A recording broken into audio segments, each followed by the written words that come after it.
학교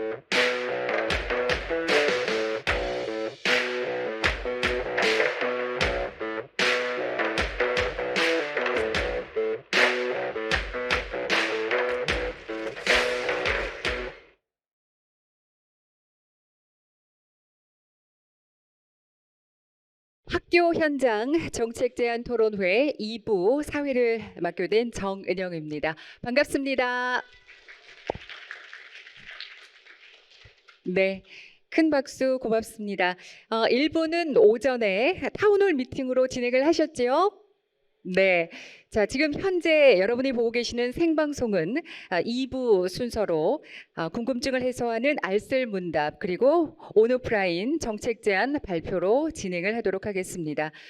교육부가 주최하고 한국교육개발원이 주관하는 2023 학교 현장 정책 제안 토론회 2부 순서를 시작하겠습니다. 자, 2부 알쓸문답에 앞서서 여러분들이 열띤 토론을 통해서 발표하고 또 온라인으로 제안해 주신 정책들을 심사하고 평가해 주실 우리 전문가단 여러분을 소개해 드릴 텐데요. 소개해 드릴 때마다 큰 박수로 맞이해 주시기 바랍니다. 먼저 한국과학기술기획평가원의 김선교 박사님 참석하셨습니다. 큰 박수로 환영해 주시기 바랍니다. 어서 오십시오. 반갑습니다. 다음은 충북환경교육센터의 김보배 선생님을 소개합니다. 환영의 박수 고맙습니다. 다음은 한국교육개발원 이은주 박사님 참석해 주셨습니다. 반갑습니다. 그리고 여러분 반갑습니다. 자, 우리 세 분의 전문가단은요, 여러분의 궁금증을 가득 담은 알쓸문답을 속 시원히 해결해 주실 분들입니다. 환경을 위해 어떻게 또 무엇을 실천해야 하는지 질문을 통해서 스스로 답을 찾아보고 함께 고민을 나누면서 실천 의지를 다지는 알쓸문답 시간이 되겠습니다. 자, 약 한 달여 기간 동안에 패들릿을 통해서 여러분의 다양한 궁금증들을 모아봤는데요. 그중에 3가지 질문을 추렸습니다. 그래서 오늘 이 자리에서 궁금증을 해소하는 시간을 마련하겠습니다. 자, 먼저 첫 번째 질문입니다. 용민관중학교 전승원 학생입니다. 지구 온난화와 탄소 중립이 서로 대립적인 관계인가요? 라고 물었습니다. 이 질문은 김선교 박사님께서 답해 주시겠습니다. 네, 우리 김선교 박사님. 네, 안녕하세요. 김성국입니다. 되게 상당히 좋은 질문 감사드립니다. 일단 지구 온난화와 탄소 중립은 서로 매우 연관된 관계라고 볼 수 있을 것 같습니다. 다만 대립 관계다라고 생각하기에는 대립한다는 것은 무언가 그 두 대생 간이 갈등하는 관계거나 반대의 입장을 취하는 거라고 볼 수 있는데, 그런 관계이기보다는 지구 온난화, 말 그대로 지구가 더 뜨거워지는 그런 현상을 막기 위해서는 우리가 궁극적으로 추구해야 될 목표가 바로 탄소 중립이라고 보시면 될 것 같습니다. 특히 탄소 중립이라는 것은 지구 온난화의 원인인 말 그대로의 탄소를 더 이상 배출하지 않는 상태, 정확하게는 탄소를 배출하는 것과 흡수하는 것이 균형을 이루는 상태를 달성해야 된다는 것을 의미하고요. 그리고 무엇보다도 우리가 목표하는, 우리가 지금과 같은 삶을 지속 가능하기 위해서는 1.5도 목표를 지켜야 되는데, 1850년 그 산업혁명 이후에 이미 1.1도가 오른 상태고요. 현재 0.4도가 남았는데, 그 0.4도에 해당하는 우리에게 남은 그런 온실가스 배출을 억제하기 위해서는 2050년이라는 목표까지, 그 시점까지 탄소 중립을 달성해야 된다고 보시면 될 것 같습니다. 그래서 지구 온난화라는 문제를 궁극적으로 해결하기 위해서는 2050년까지 탄소 중립을 달성해야 된다라고 보시면 될 것 같습니다. 네, 답변 잘 들었습니다. 우리 용민관중학교 전승원 학생의 질문에 대한 답을 해주셨습니다. 자, 두 번째 질문으로 넘어가겠습니다. 한국교육개발원 정재훈 팀장님께서 질문을 하셨어요. 기후 위기를 생각하다 보면 죄책감이나 무력감이 듭니다. 우리 학생들과 어떻게 이야기를 해야 긍정적으로 함께 참여할 수 있을까요? 이렇게 질문해 주셨는데요. 자, 이번엔 우리 김보배 선생님께서 답해 주시겠습니다. 김보배 선생님. 네, 안녕하세요. 저는 환경교육센터에서 근무하는 김보배라고 합니다. 저랑 굉장히 비슷한 감정 상태에 계신 것 같아요. 제가 평소에 굉장히 즐겁고 희망차고 신나는 일들을 좋아하는데도 불구하고 제 전공 과목인 과학을 아이들에게 가르치다 보면 우리의 세상이 혹은 우리의 지구가 또는 우리 인간들이 살아남을 날이 얼마 남지 않았을 수 있구나라는 생각을 하거든요. 근데 이것들은 저와 정재훈 팀장님 같은 뭐랄까 이렇게 같이 사는 사회를 좋아하는 그런 어른들이라서 가능한 것 같습니다. 왜냐하면 저희 환경교육센터에 들어올 때 탄소시계라는 전신물이 있어요. 앞서 말씀하신 김성규 박사님 말씀하신 1.5도까지 우리에게 남아있는 시간을 나타내는 시계인데요. 오늘 제가 확인해 봤더니 6년 190일 남았습니다. 여기 중학교에서 온 친구들의 경우에는 아마 성인이 되자마자 혹은 군대에 가자마자 우리가 더 이상 탄소를 이제 줄일 수 없는 혹은 지구 인류의 멸망을 막을 수 없는 수준에 도달한다는 건데요. 이걸 얘기하면 대부분 정재훈 팀장님처럼 어른들은 죄책감을 느끼세요. 왜냐하면 내가 그렇게 살아왔기 때문에 그래서 우리 아이들에게 미안해라고 느낍니다. 그런데 아이들은 좀 다르게 느끼는 것 같습니다. 왜냐하면 우리 유치원부터 초등학생, 중학교 친구들한테 요거 이야기를 하면은 친구들아 너희들 6년밖에 넘지 않았어. 그러면 아이들은 선생님 그러면 제가 어떻게 해야 하나요? 라고 묻습니다. 어른들은 사실 굉장히 큰 죄책감을 가지고 여러분들을 대하고 있는 것 같아요. 그러나 여러분들은 사실은 어두운 미래보다는 여러분들이 살아갈 굉장히 밝은 미래, 즐겁고 신나는 미래를 그리고 있는 것 같습니다. 그래서 팀장님이 너무 우울해하지 마시고 사실은 이 우울을 극복할 수 있는 것들을 SNS에서 제가 찾아봤더니 실천하면 극복된다 뭐 이렇게 돼 있더라고요. 실천하면 동기가 생기고 극복이 된다. 직접 아이들과 만나고 이 우울감을 미안한 마음을 아이들과 나누면 우리 학생들도 더 적극적으로 어른과 함께 살아가는 미래를 실천할 수 있을 거라는 생각이 듭니다. 너무 좋은 질문 감사드립니다. 네, 고맙습니다. 우리 김보배 선생님께서 말씀해 주셨어요. 기후위기에 대한 무력감, 죄책감을 작은 실천으로 극복하자라는 좋은 말씀 감사합니다. 자, 마지막 질문입니다. 서울 중동초등학교 박창희 학생의 질문인데요. 평소 환경교육에 관심이 많습니다. 비행기가 탄소 발자국을 많이 남긴다고 들었는데, 코로나가 끝나면 해외 여행은 어떻게 해야 할지 고민입니다. 이렇게 적으셨어요. 이 고민에 대한 댓글이 달렸습니다. 육민관중학교 최명서 학생이 적으셨는데요. 2018년 전 세계 에너지의 이산화탄소 배출량의 2.4%는 비행기로 인한 것이었습니다. 비행기가 지구온난화의 큰 원인이 된다는 것은 부정할 수 없는 사실입니다. 그러나 박창희 학생이 비행기를 타지 않는다고 해서 비행기가 운항하지 않는 것은 아니기 때문에 이 개인이 비행기를 타지 않는 것은 환경을 보호하는 데 큰 효과를 가져올 수는 없다고 생각합니다. 기후위기 때문에 해외여행을 걱정하는 모습 정말 존경스럽습니다. 이렇게 적으셨는데요. 더 많은 사람들이 박창희 학생처럼 환경을 소중하게 생각하면 좋겠다. 이런 댓글을 또 남겨주셨습니다. 자, 이 마지막 궁금증은 이은주 박사님께서 말씀해 주시겠습니다. 네, 마이크 한번 네. 점검할게요. 네. 네, 초등학생의 질문에 대해서 중학교 학생의 이미 훌륭한 답을 해주셔서 네. 제가 뭐라고 더 덧붙일지 모르겠는데요. 네, 제 이 에코가가 좀 신경이 쓰이네요. 예, 근데 실제로 그런 경우가 있습니다.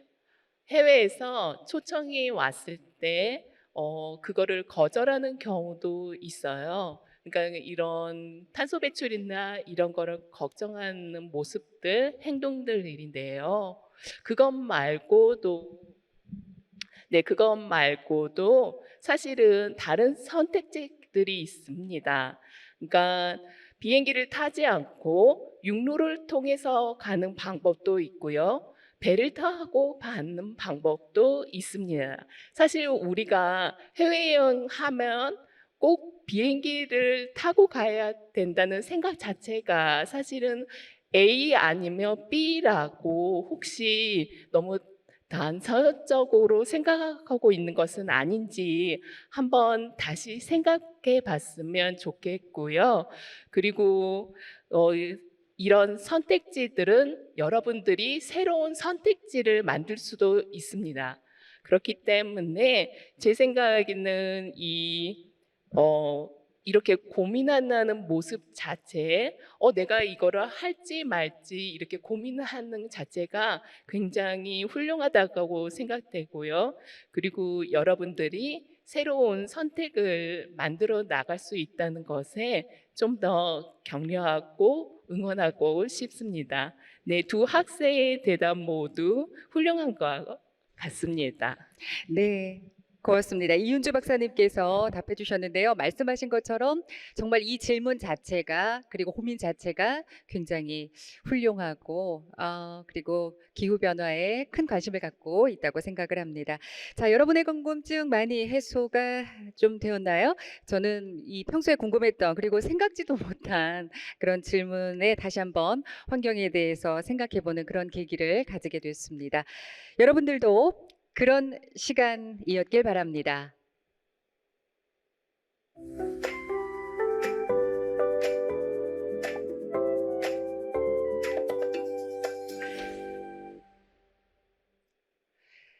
자, 그럼 지금부터는 여러분이 열띠게 토론하고 또 준비한 정책 발표를 시작하도록 하겠습니다. 각 발표가 끝난 뒤에는 이 전문가단들의 간단한 피드백이 또 있겠습니다. 자, 학생들의 목소리에 귀 기울일 준비 되셨습니까? 첫 번째 순서는 영양결핍 없는 채식 선택급식을 주제로 발표를 준비했습니다. 순천 별량중학교의 송초원 그리고 정우균 학생입니다. 큰 박수로 맞이해 주시기 바랍니다.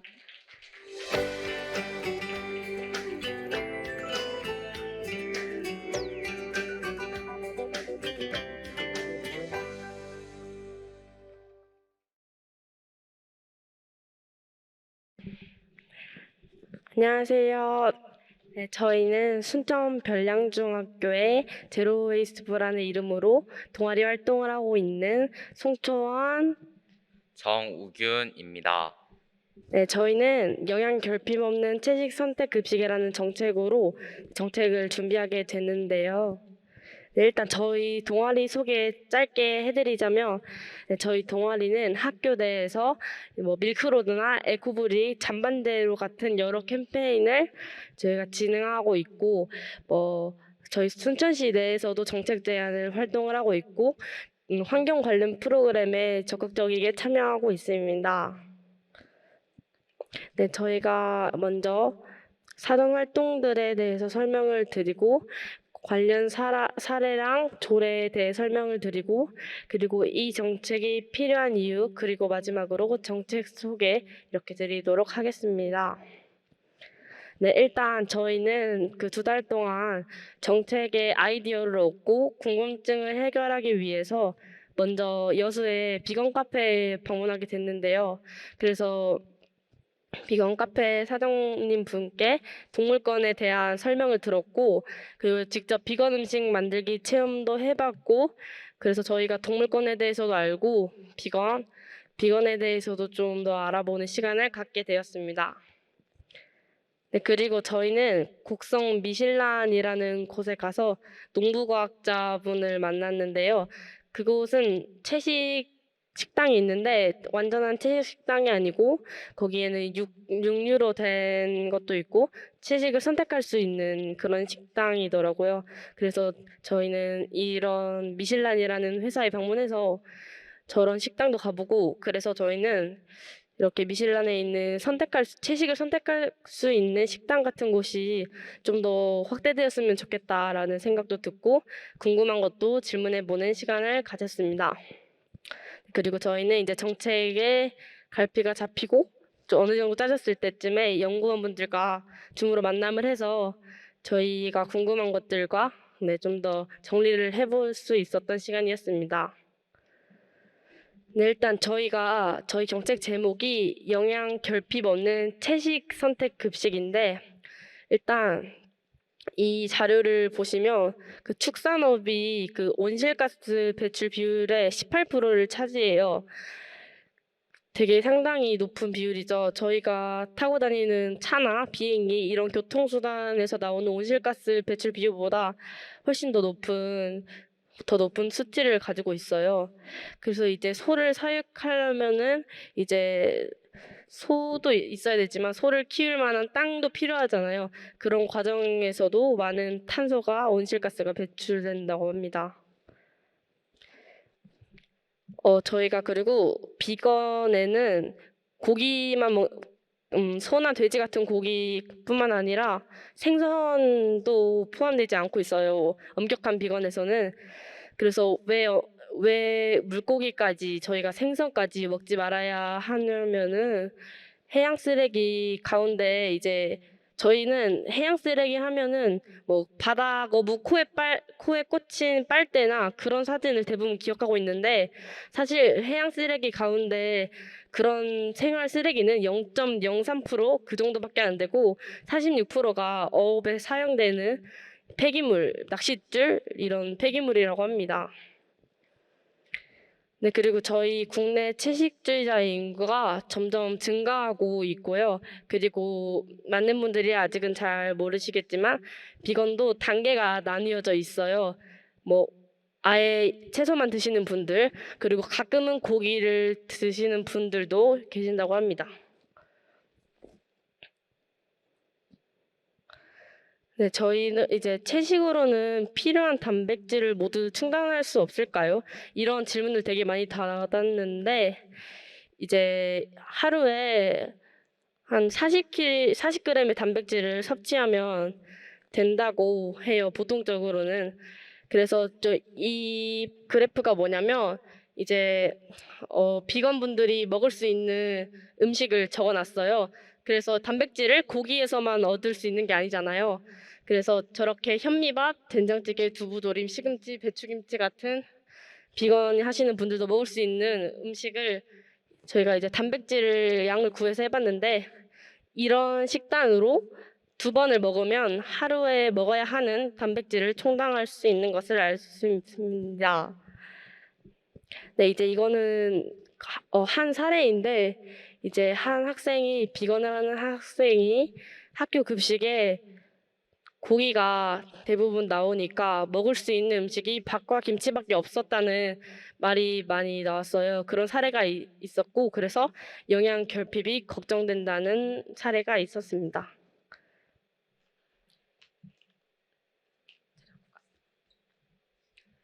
먼저 저희는 이 정책을 준비하기 위해서 지금 시행되고 있는 조례나 정책은 어떤 것이 있는지 알아보았는데요. 먼저 채식 선택 급식에 대한 조례는 아직 없었고 채식 급식 활성화에 대한 조례가 굉장히 많았는데 총 4지역에서 되고 있었습니다.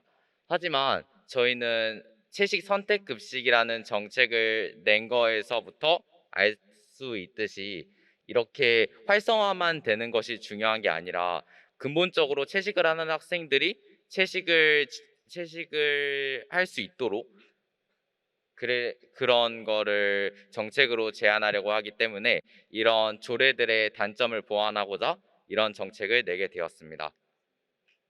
이 정책이 필요한 이유는 가장 중요한 건 3번째 같은데요. 학생들이 채식을 접해볼 수 있는 기회가 거의 없다는 것입니다. 그러니까 초등학교에서 어떤 채식에 대한 얘기를 듣기도 어렵고 또 환경에 대해서 공부를 하지 않는 한 이런 거를 접해볼 기회가 없기 때문에 저희는 학생들이 이런 거를 쉽게 접할 수 있도록 이런 정책을 내게 되었습니다. 이 정책은 크게 5가지 세부 정책으로 구분되는데요. 이것에 대해서 하나씩 소개해 드리도록 하겠습니다. 먼저 첫 번째는 학생과 선생님의 채식 의향과 단계를 조사하는 것입니다. 채식을 할 것인지 아니면 채식 안 할 것인지 의향을 조사하고 플래시테리언, 오브 베지테리언 등의 단계를 조사해서 어떤 단계에 맞추는 게 가장 효율적인지에 대해서 조사를 해봅니다. 그리고 그 다음에는 이 조사에 따라서 채식바를 설치하는데 사전에 저희가 조사한 데이터가 있기 때문에 이 데이터에 따라서 이 채식바에 들어갈 음식과 양이 정해지는 것입니다. 또한 단계는 최상위 단계로 한다고 되어 있는데 이 말이 무슨 말이냐면 채식에는 상위 개념이 이렇게 정해져 있다고 했죠. 그러니까 만약에 어떤 특정 단계에만 낮춰버리면 그 위에 단계에 있는 채식은 어차피 먹을 수가 없게 되기 때문에 그 신청받은 것 중에 최상위 단계를 기준으로 합니다. 그리고 또한 채식 선택한 사람 수를 조사해서 양에 맞게 할 수 있도록 하고요. 그리고 그 다음에는 홍보 및 학생과 학부모 교육입니다. 학생들에게 정책에 대해 채식이 어떤 영향을 끼치는지에 대해 교육을 하고 학생들에게 채식과 비건에 대해서도 교육을 합니다. 그리고 또 학생들에게 육식이 어떤 영향을 끼치는지에 대해서도 교육을 하고 또한 학생뿐만 아니라 학부모들에게도 교육을 해야 한다고 생각했습니다. 왜냐하면 이런 거는 영양과 관련이 있기 때문에 학부모와 상의가 필요하기 때문입니다. 그리고 그 다음에는 조리사와 영양사 분들께 채식 관련 연수를 참여시키는데요. 그러니까 그분들께서는 채식을 많이 못 만들어 본 분들이 많으시기 때문에 이런 연수가 필요하다고 생각했습니다. 그리고 마지막은 한 달에 한 번 채식 체험의 날을 하는 것인데요. 채식을 선택하지 않은 학생과 선생님 분들도 채식이 어떤 맛일까 하고 쉽게 다가갈 수 있게 하기 위해 한 달에 한 번 채식 체험의 날을 만드는 것입니다.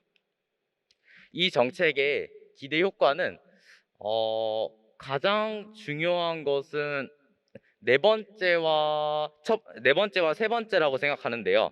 세 번째는 채식 가능 인구를 늘려간다는 지속 가능성이 있고 그리고 네 번째는 채식을 하는데 밥과 김치만 먹는 일이 더 이상은 없도록 만들 수 있게 된다고 생각합니다. 이상으로 정책 발표를 마치겠습니다. 감사합니다. 네, 고맙습니다. 영양결핍 없는 채식 선택 급식을 주제로 두 학생이 발표를 해줬습니다. 오늘 행사장을 통해서 점심 급식이 제공이 되었는데요. 아마 오늘 일반식과 채식 가운데 채식을 선택해서 드신 분 혹은 경험해 보신 분들도 많이 계시리라 생각이 듭니다. 발표 잘 들었습니다. 자, 다음으로는 친환경 소비 문화 조성 프로젝트를 주제로 발표를 준비했습니다. 육민관 중학교의 민예홍, 김은성 학생을 여러분 박수로 맞이해 주시면 감사하겠습니다. 어서 오십시오.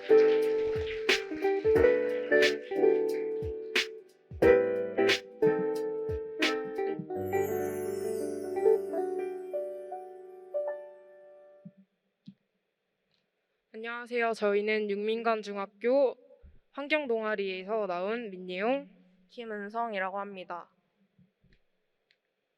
저희가 제안할 정책은 친환경 소비 문화 조성 프로젝트인데요.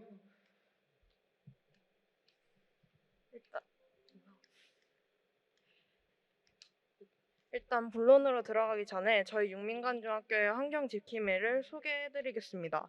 저희 학생들은 더 나은 환경과 세상을 만들기 위해 고민을 하는 학생들입니다. 저희 선생님이신 주미란 선생님의 지도 아래 환경 보호를 위한 다양한 활동을 하였습니다. 저희는 모두 이번 정책 제안을 통하여 더 나은 지구를 만들어 나갈 수 있기를 바랍니다. 네, 그래서 저희가 제안할 정책으로 친환경 소비 문화 장려 프로젝트인데요. 사실 현재 학생들의 소비 생활에 있어서도 그렇고 여러분 시민들의 학생들도 그렇고 시민분들의 소비 생활에 있어서 환경을 생각한다기보다는 자신들의 편의를 생각하는 경향이 더 크다는 생각이 들었어요. 그래서 환경을 생각하는 친환경 소비 문화를 심어주는 것이 필요하다는 생각이 들어서 이 정책을 제안하게 되었습니다. 저희는 친환경 소비 문화를 장려하기 위해서 크게 세 가지로 전략을 짜봤는데요. 첫 번째로 에코백 수거함 설치 정책, 그리고 두 번째로 중고물품 교환 행사 정책, 그리고 세 번째로 원주 시민을 대상으로 한 친환경 소비 교육 부스 운영 정책입니다. 네, 첫 번째는 에코백 수거함 설치 전략이었는데요. 저희는 면 단위를 대상으로 이 정책을 실행할 예정입니다. 현재 사람들은 마트에서 장을 보고 나서 비닐봉투나 박스 등을 이용하는데요. 이러한 점에서 비닐봉투 사용을 지양하고 에코백 사용을 권장하기 위해서 아파트 단지나 마트에 수거함을 설치하고 설치된 수거함에서 에코백을 수거 후 지역 마트에 비치해 놓을 계획입니다. 장을 보고 나서 에코백에 산 물건을 담아갈 수 있도록 하기 위해서죠. 그리고 가져간 에코백을 수거함에 다시 반환하도록 해서 순환이 되도록 전략을 만들어 보았습니다. 그 후 주기적으로 수거함과 에코백을 관리할 예정인데요. 에코백을 세탁할 때 빗물과 천연비누 등을 사용하여 친환경적으로 세탁할 것입니다. 또한 많은 사람들이 에코백을 사용하도록 원주시청 홈페이지 등을 이용하여 홍보를 할 예정입니다. 이런 전략에서 저희가 생각해낸 문제점은 에코백의 수거율 저조였는데요. 이 문제점의 해결 방안은 저희가 QR코드를 이용한 스마트 쿠폰을 활용하여 에코백을 반환하면 도장을 하나씩 찍어주는 방식으로 생각해냈습니다. 네, 그 다음에 두 번째로 중고물품 교환 행사 전략입니다. 이것 역시 먼저 면 단위로 진행을 할 예정이고요. 현재 지금 이런 중고물품 나눔이나 교환 행사가 많이 진행되는 걸로 알고 있는데요. 저희는 새 제품 구매를 지향하고 에코백 수거를 더 많이 하기 위해서 이 전략을 생각해냈습니다. 먼저 한 달 동안 지정된 장소에서 중고물품을 기부를 받아서 매달 마지막 달에 행사를 진행할 예정인데요. 행사에서 에코백과 중고물품을 기부를 했을 때 쿠폰을 받는 거를 활용해서 중고물품을 교환할 수 있도록 행사를 만들었습니다. 저희가 이 행사에 관련해서 생각한 문제점으로는 참여율 저조와 중고물품 기부량 저조입니다. 아무래도 사람들이 이런 비슷한 행사가 있다 보니까 이 행사에 정말 중고물품을 잘 기부를 해주고 참여를 할지에 대한 의문이 들었기 때문입니다. 저희는 그래서 다른 행사와의 차별점을 위해서 쿠폰 제도를 도입하고 참여율 증가를 위해 원주시청 공식 SNS 계정 및 홈페이지에 홍보를 할 예정입니다. 또한 많은 참여를 해주신 분들께 지역 친환경 매장과의 연계를 통해서 지역 상품권이나 친환경 마켓 상품권 등을 활용하여 참여율을 높일 예정입니다. 세 번째로는 시민 대상 친환경 소비 교육 부스 운영이 있는데요. 이거는 원주 전체 시민분들을 대상으로 하는 것입니다. 보통 학생분들은 학교에서 환경 교육도 많이 받고 이런 대회 같은 거에 참여하면서 환경에 관련된 인식도 높아지고 환경 관련된 교육도 받을 수 있다고 생각하는데 시민분들은 이런 기회가 없어서 받고 싶어도 받지 못하시는 분들이 있을 수 있고 그래서 환경 오염에 대한 심각성을 인식하시지 못하고 환경을 오염하는 행동을 하시는 게 아닌가 하는 생각이 들었습니다. 그래서 저희는 시민분들의 친환경 소비 인식 향상을 위해서 시민 대상 친환경 소비 교육 부스 운영 정책을 만들어내게 되었습니다. 여기서는 이제 4D 체험이나 환경 주제 퀴즈 아니면 환경 전문가 초빙 교육 등등을 이용해서 환경 오염의 심각성을 부각하고 친환경 제품을 소비하도록 유도하는 방식으로 진행될 예정입니다. 장소나 기간은 정해진 게 아니라 게릴라 이벤트로 진행을 해서 이렇게 많은 분들이 와서 참여하실 수 있도록 할 예정입니다. 저희가 이 정책을 실행했을 때 시민분들께서 과연 많이 참여해 주실까 하는 생각도 들었고, 아무래도 저희가 직접 프로그램을 짜다 보니까 전문적인 지식이 부족할 수도 있다는 판단을 했습니다. 그래서 저희는 많은 시민분들의 참여를 위해서 원주시청과 연계를 해서 원주시청 공식 SNS 및 홈페이지에 홍보를 하고, 환경 문제의 심각성 인식을 위한 4D 체험을 실행을 해서 시민분들의 재미와 참여율을 높일 예정입니다. 그리고 전문적인 지식을 갖춘 환경운동가분들이나 그 분야의 지식인분들을 초청해서 강연 및 교육을 통해 전문적인 지식 부족에 대한 부분을 보완할 예정입니다. 저희가 이번에 발표한 정책의 기대 효과에는 박스 테이프와 박스 등을 적게 사용함으로써 일회용품 사용 감소와 저희 친환경 소비 교육으로 인한 친환경 소비 증가, 그리고 에코백 사용 일상화로 인한 친환경 소비 문화 확대가 있었습니다.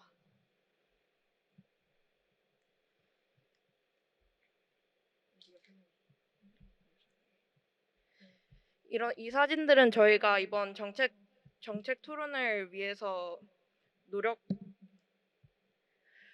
노력하는 사진들이고요. 이상으로 발표 마치겠습니다. 감사합니다.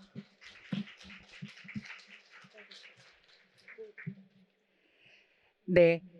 친환경 소비 문화 조성 프로젝트에 관한 발표를 잘 들었습니다. 에코백을 사용하고 그리고 중고 물품 서로 교환하는, 요즘은 예전보다는 인식이 좀 많이 좋아졌다는 생각이 좀 드는데요. 자, 우리 전문가단 분들의 코멘트를 좀 잠깐 들어보는 시간을 갖도록 하겠습니다. 자, 먼저 우리 김선교 박사님, 예, 한 분 한 분 간단하게 좀 코멘트해 주시죠. 네. 네, 일단 채식에 대한 아이디어에 대해서 말씀드리면요. 일단 원인을 분석하고 현장에도 직접 참여했고 또 전문가적인 지식을 보완하기 위해서 주민이나 전문가 인터뷰를 통해서 그런 여러 가지 현황 분석을 상당히 잘 한 것 같고요. 네. 그리고 그런 부분에서 어떤 부분에 문제가 있는가, 현재 식단에서 분명히 중고등학교 학생들 중에서도 채식을 선호하는 학생들이 존재하는데 그 친구들이 먹을 수 있는 음식이 없다는 문제의식과 함께 환경 문제 그리고 기후 변화에 대응하기 위해서는 채식 문화라는 부분들이 우리의 삶 속에 되게 중요한 요소로서 고려가 되면 좋겠다라는 그런 여러 가지 고민을 했고요. 또 그런 부분에서 한 달에 한 번씩 채식 데이를 한다는 그런 의미는 사실은 완전한 채식은 어렵겠지만 네. 육식 소비를 줄이고 그런 부분들을 점차 확산하는 그 과정에서 어떤 한 달에 한 번 제안을 하고 그 과정에서 참여하는 모든 학생들에게 교육의 기회를 줌으로써 이러한 부분들이 왜 필요한지, 얼마나 기후 문제가 심각한지를 공감할 수 있게 해주고, 또 학부모나 아니면은 선생님, 또 영양사와 같은 어떻게 보면은 식단을 제공하는 모든 분들께 이런 부분들을 고려했다는 부분에서 상당히 균형감 있는 정책이었다라는 생각이 들었습니다. 그리고 두 네. 번째, 친환경 소비 문화에 대한 내용에서는요. 일단 에코백이라는 부분에서 시작점에서 에코백을 새로 만들거나 아니면 뭐 텀블러를 새로 만들거나 이런 것들을 생각할 수 있는데, 사실 우리 이미 많은 에코백과 뭐 텀블러들이 있는데 이를 활용해서 무언가 그런 친환경 문화, 소비 문화를 형성하겠다는 시작점 자체가 되게 좋았고요. 네. 그리고 이러한 부분에서 이러한 정책을 진행했을 때 어떤 부분이 문제 있을까라는 부분을 생각할 때 참여율을 어떻게 하면 높일 수 있을까라는 그 부분으로 문제를 접근한 부분은 상당히 좋았습니다. 그래서 그 부분에서 어떻게 보면 기존에 있는 것들과 어떻게 차별점을 가져갈까라는 고민은 되게 좋은 것 같고요.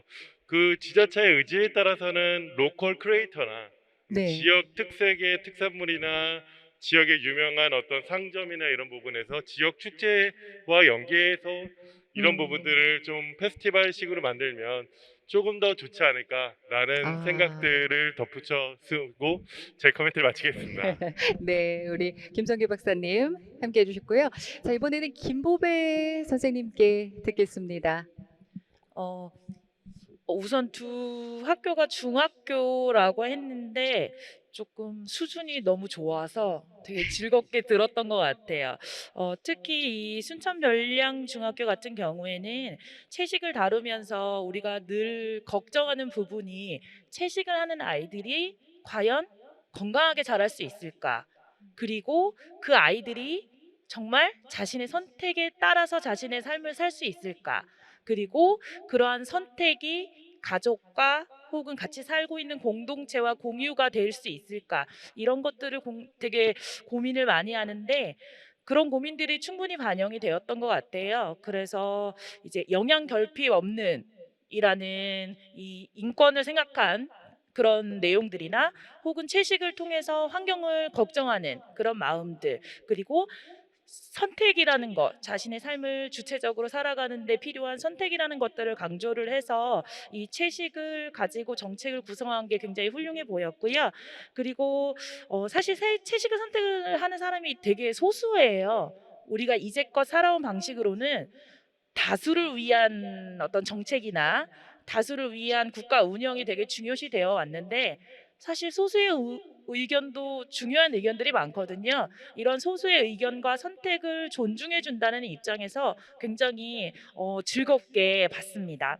그리고 이게 학교에서 이루어지기 때문에 이런 소수의 선택조차도 존중받아야 한다. 라는 것들을 교육적으로 더 보여준 것 같아요. 그래서 교육이 모든 사람들을 위한 것이어야 한다라는 그 교육이 이루어지는 장소로서의 학교에 대해서 다시 생각할 수 있는 기회가 되었던 것 같습니다. 네. 두 번째 육민간 중학교 같은 경우에는 사실 제가 굉장히 많이 관심을 가지고 있는 부분이에요. 친환경 소비 문화 조성이라는 게 우리나라, 우리 기업에 우리의 의지나 생각을 전달할 수 있는 굉장히 중요한 통로가 된다고 생각을 하거든요. 특히 여기에서 학생들이 생각하는 방식이 에코백을 활용하는 거, 그리고 거기에서 중고 물품으로 꼬리를 물고 이어지는 생각들, 그리고 이것이 부족한 점들을 다시 생각을 해내서 지역적으로 교육 활동으로 이어진다라는 계속해서 꼬리를 무는 생각과 행동들이 굉장히 앞선 시민의 모습을 본 것 같아서 되게 좋았습니다. 친환경 소비 교육을 할 때 사실 저의 경우에는 제로 웨이스트 샵이나 아니면 로컬 푸드 매장을 되게 강조를 많이 하는 편이에요. 그렇게 되면 육민간 중학교가 위치한 흥엄면 말고 원주시, 그리고 더 벗어나서 강원도나 국가 전체에도 좋은 영향을 끼칠 수 있다고 생각을 합니다. 지역적인 커뮤니티를 만들고 그것들 제안하는 활동을 한다면 여기 육민간 중학교 학생들이 훨씬 더 성장하는 계기가 될 수 있을 것 같아서 굉장히 기대가 됩니다. 네, 김보배 선생님께서 좋은 말씀 해주셨습니다. 고맙습니다. 이번에는 이은주 박사님께 듣겠습니다. 네, 저도 두 학교, 중학교 사례 모두 재밌게 들었고요. 특히 이게 개인과 또 어떤 사회라는 그 변화들을 이끌어낼 때 학생들이 어떤 역할을 할 수 있는지 보여주는 사례가 되는 것 같아서 굉장히 흥미롭게 들었습니다. 왜냐하면 학생들은 사실 학교 안에서만 우리가 뭔가를 할 수 있을까? 이렇게 생각할 수 있는데 육민간 중학교처럼 이게 우리 학교가 아니라 우리 면, 그리고 시, 그리고 나라로까지 이렇게 확장할 수 있는 활동들이 될 수 있을 것 같아서 굉장히 의미가 있었고요.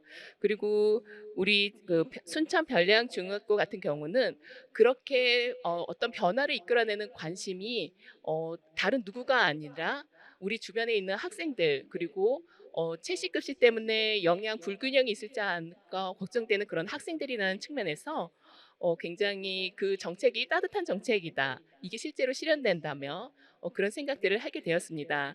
그리고 이렇게 학생들이 하는 네. 이렇게 학생들이 제안하는 정책들이 실제로 실현된다면 여러분들이 바로 사회를 바꿔나가는 것이 되고 그것이 결국 다시 여러분들한테 혜택이 온다는 것을 생각한다면 여러분들의 활동에 어떤 더 큰 의미가 부여되지 않을까 그렇게 생각합니다.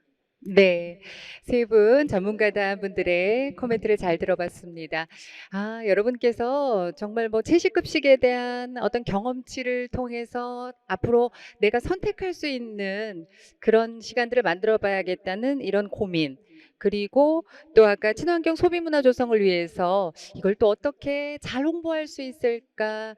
이런 고민들. 예. 이런 것들이 아주 좋은 의미로 받아들여졌던 것 같습니다. 세 분 말씀도 잘 들었고요. 자, 다음 으로는 학교 생활 속 제로 웨이스트 아까 우리 김보배 선생님께서 잠깐 언급해 주셨는데요. 에너지 절약과 일회용품 줄이기를 주제로 발표를 준비했습니다. 덕계고등학교 홍세화 노윤서 학생입니다. 여러분 박수로 맞이해 주시기 바랍니다.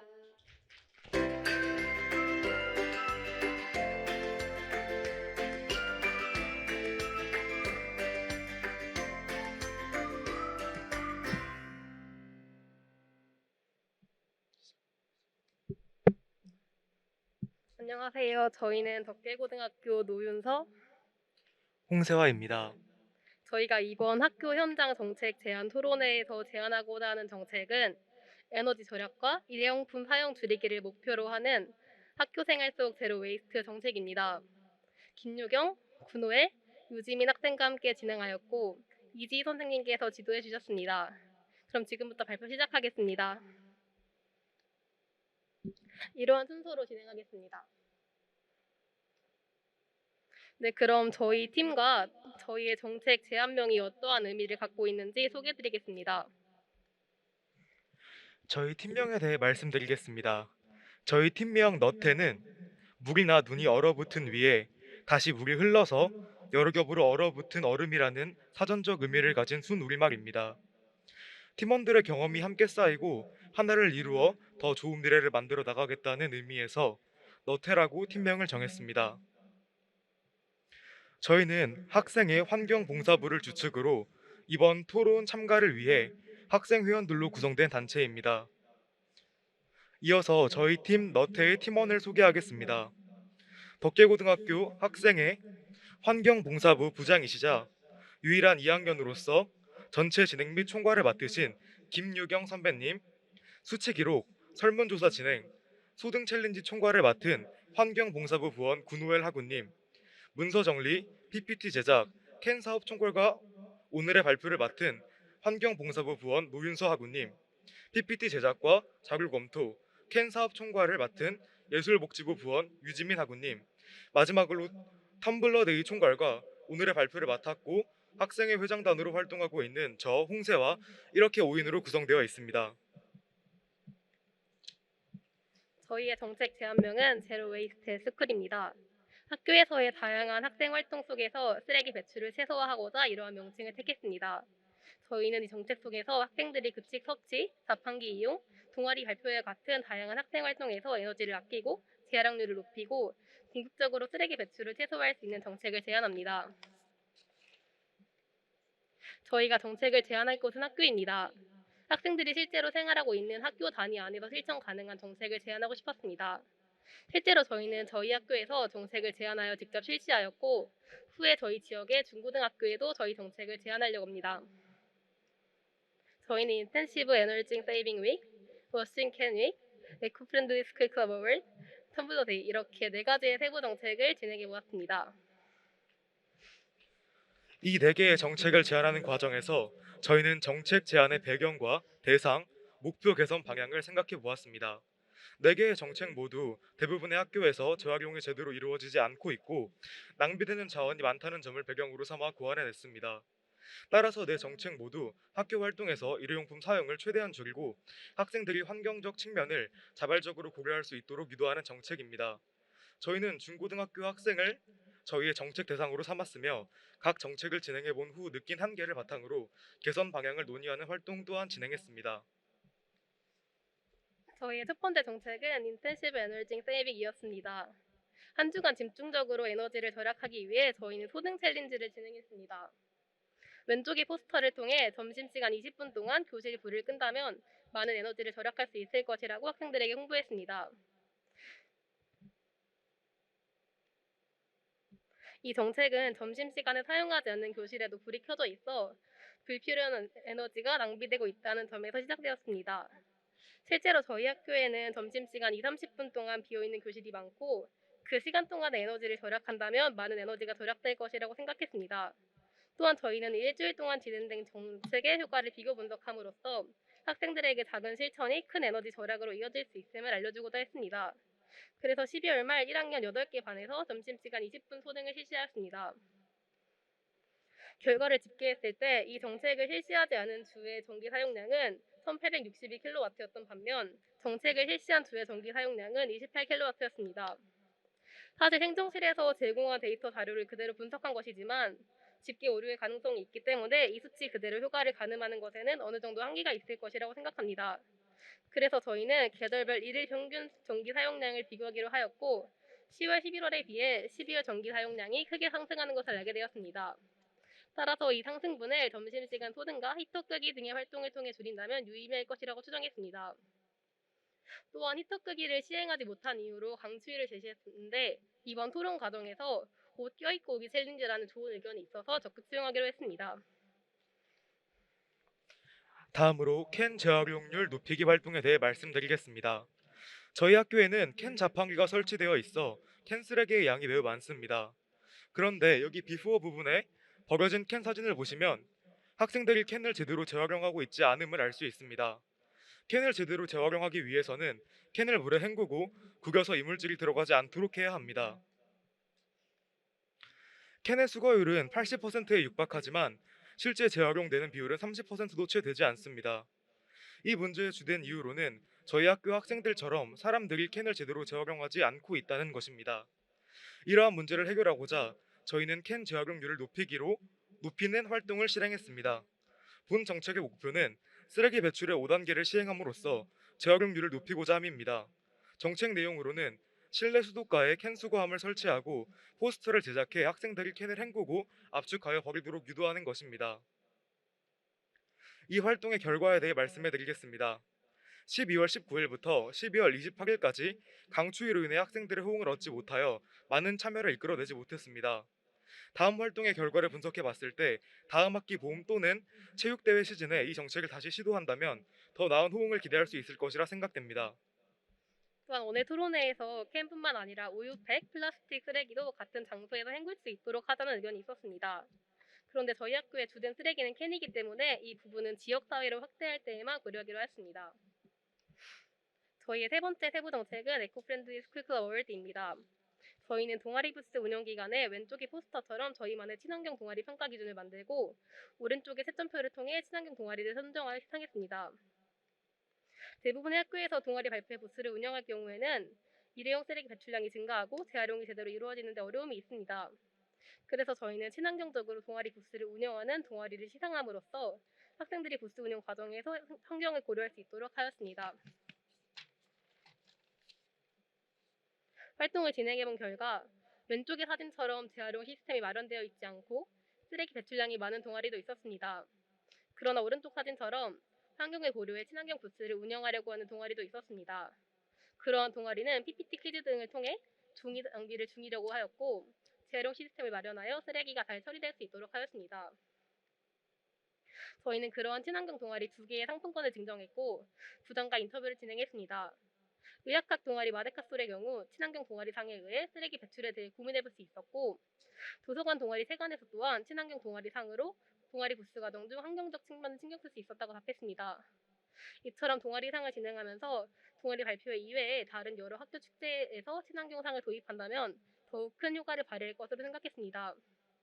또한 오늘 토론회에서 저희가 상품으로 문화상품권을 지급했었는데 문화상품권 대신 지역의 친환경 상점에서 사용할 수 있는 지역 카페를 지급하자는 의견이 있어서 수용하기로 했습니다. 네 번째 정책은 텀블러 데이입니다. 텀블러 데이란 급식으로 제공되는 음료를 텀블러를 가져오는 사람에 한해 제공하는 행사였습니다. 이 행사는 학생의 환경봉사부의 도움을 받아 진행되었고 활동 사진처럼 많은 학생이 텀블러를 소지하고 음료수를 마실 수 있었습니다. 텀블러 데이의 정책 제안 배경으로는 급식에서 플라스틱 병을 통해 음료를 제공하는 경우 발생하는 쓰레기의 양이 방대하다는 문제점을 해결하고자 다음 정책을 제안하게 되었습니다. 이 정책의 목표로는 텀블러를 사용하는 학생에게만 음료를 제공함으로써 플라스틱 쓰레기를 줄이고자 함입니다. 정책 내용으로는 급식실 영양교사님과 협업하여 급식으로 나오는 음료수를 텀블러에 받는 친환경 급식 정책을 실행하였습니다. 활동 결과로는 블루 레모네이드 총 85리터를 420명의 학생에게 제공했습니다. 본 정책의 결과를 분석해 보자면 텀블러 데이를 진행하지 않고 학생 686명과 교원 63명에게 플라스틱을 사용해 음료수를 500ml씩 나눠줬을 때에는 약 374리터 이상의 플라스틱이 낭비되므로 많은 양의 플라스틱을 아낄 수 있는 좋은 정책이라고 판단됩니다. 이렇게 저희가 4개의 세부 정책을 설명해 드렸는데요. 저희가 활동을 진행하면서 활동 계획 단계에서는 깨닫지 못했던 여러 문제점을 발견할 수 있었습니다. 저희가 그래서 활동에 대한 문제점과 저희가 추구하는 개선 방향을 조사했는데요. 시간 관계상 말씀드리지 못할 것 같습니다. 이렇게 각 조사를 했습니다. 저희는 또한 이번 학기 동안 여러 활동을 진행해 나가면서 많은 활동 기록을 남길 수 있었는데요. 네, 이렇게 소개해 드리겠습니다. 발표 들어주셔서 감사합니다.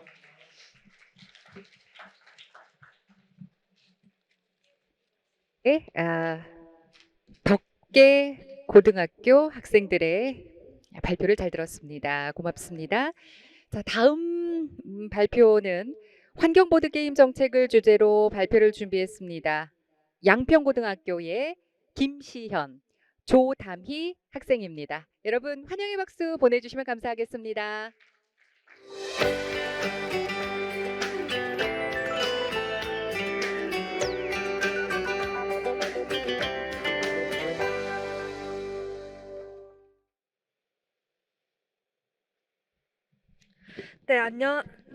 안녕하세요.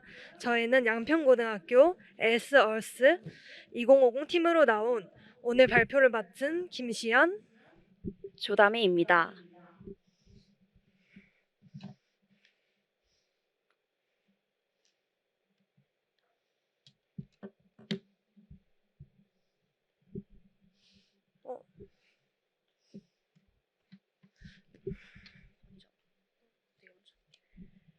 저희가 학교에서 인식했던 문제는요.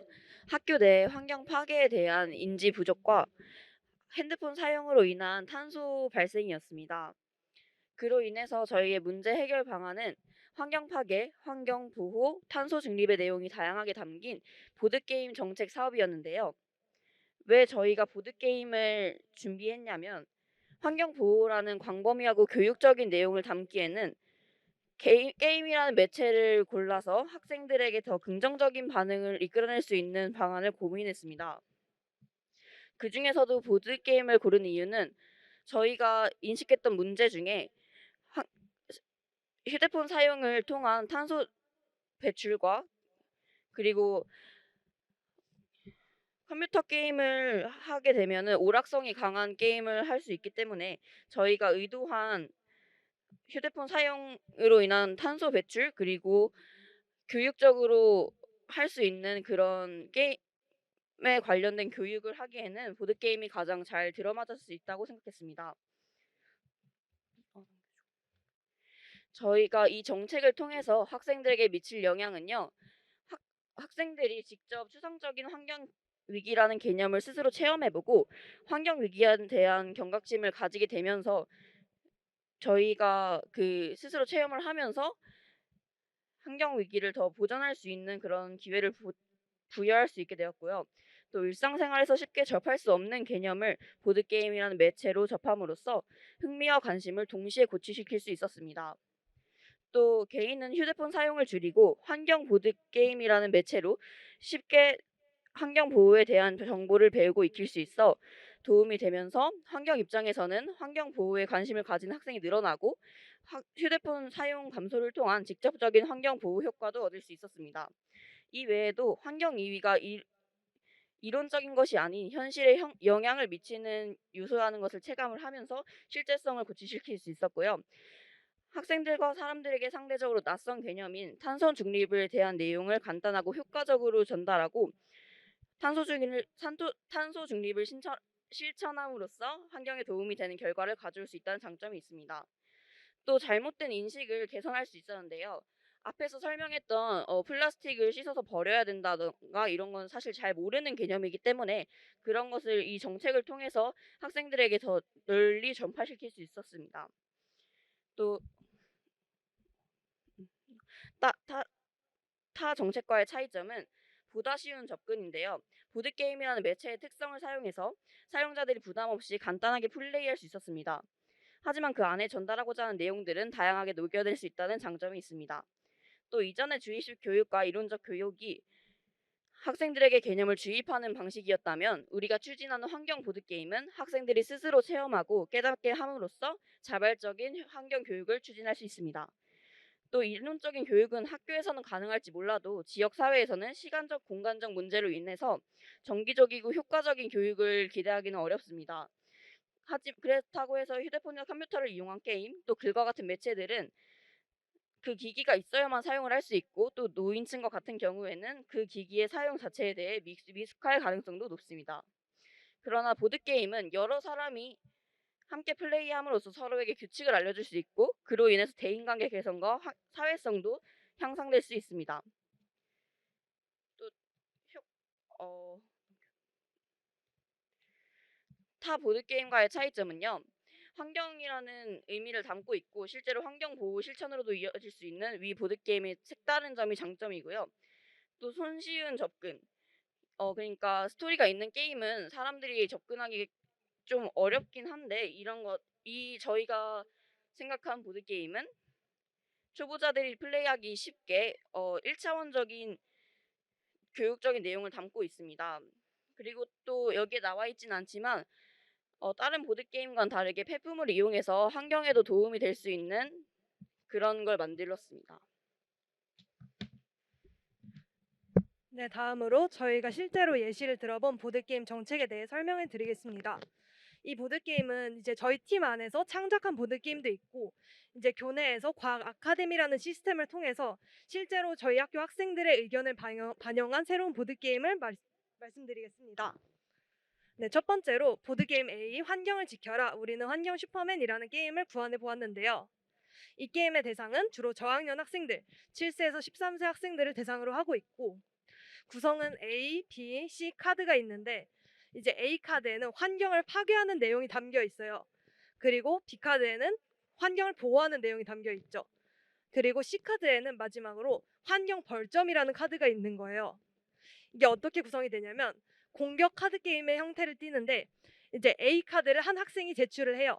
이제 여기 그림에 있는 것처럼 자동차를 많이 타기라는 카드를 제출하게 되면 이제 그 다음 사람이 B 카드로 이 A 카드를 막을 수 있는 카드를 제출해야 이제 C 카드 벌점 카드를 받지 않을 수 있는 그런 프로그램을 계획해 보았습니다. 그렇게 해서 벌점을 가장 많이 받은 학생들이 감점을 받게 되는 시스템입니다. 네, 두 번째 보드게임은 세이브 더 어스인데요.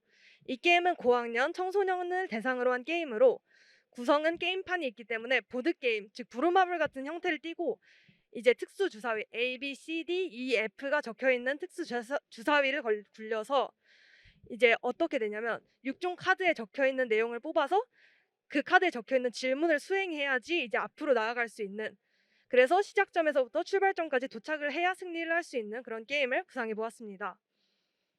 마지막 게임은 자연의 기억이라는 게임인데요.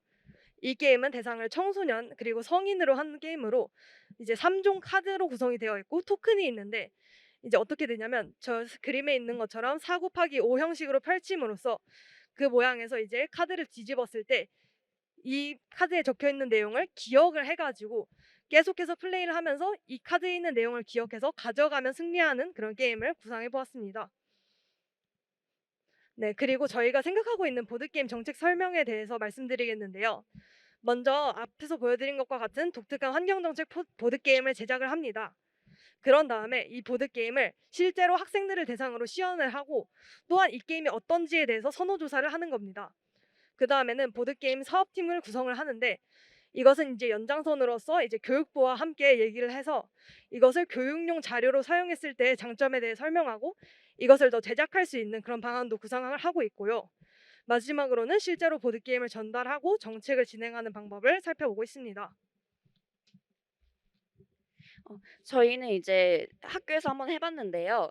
교내 과학 아카데미를 통해서 환경 보드게임 제작 프로젝트를 진행하여서 학생들에게 제작 계획서를 받고 또 그중에 선발된 아이디어를 시제품으로 제작해서 학교에서 한번 실행을 해보았습니다. 그 대신 이 만들어진 보드게임은 폐품을 이용한 보드게임이죠. 또 이렇게 저희의 사진인데요. 이렇게 만들어진 보드게임을 저희 학교에서 사람들이 가장 많이 모이는 교내 구름다리라는 곳에서 펼쳐서 한번 실행을 해보았고 또 정책을 홍보하고 시연하는 장면입니다. 근데 저희 환경정책 시연 결과는요. 학생들이 되게 재밌다고 했고 내용이 눈에도 쏙쏙 들어온다고 했고 또 탄소 중립에 대한 이런 일을 해야 되는지 미처 몰랐다는 이야기도 했습니다. 이로 인해서 학생들의 반응과 호기심을 유도했고요. 환경보호, 그다음 탄소 중립에 대한 개념도 전파했습니다. 네, 마지막으로 이제 이 방안을 2050 탄소 중립 정책으로 연결할 수 있는 방안에 대해 설명해 드리겠습니다. 먼저 교내 환경 보드게임 사업을 앞에서 말씀드린 대로 진행을 하고 두 번째로 교내 환경의 날 행사를 추진함으로써 이 행사 내에서 다양한 학생들이 부스를 운영하고 환경 보드게임을 체험할 수 있습니다. 그리고 그 다음으로는 환경 동아리를 개설하고 환경 행사 등의 프로그램을 진행합니다. 그 다음은 이제 사회로 나아가서 지역 지자체, 군청 또는 시청과 협업을 한 다음 사회 환경 보드게임을 정책을 추진해서 이제 보드게임을 청소년 복지센터 그리고 노인 복지센터에서 진행을 할 수 있게끔 이제 더 세계로 나아가는 사업 확장을 구상했습니다. 네, 저희 발표 이상으로 하겠습니다.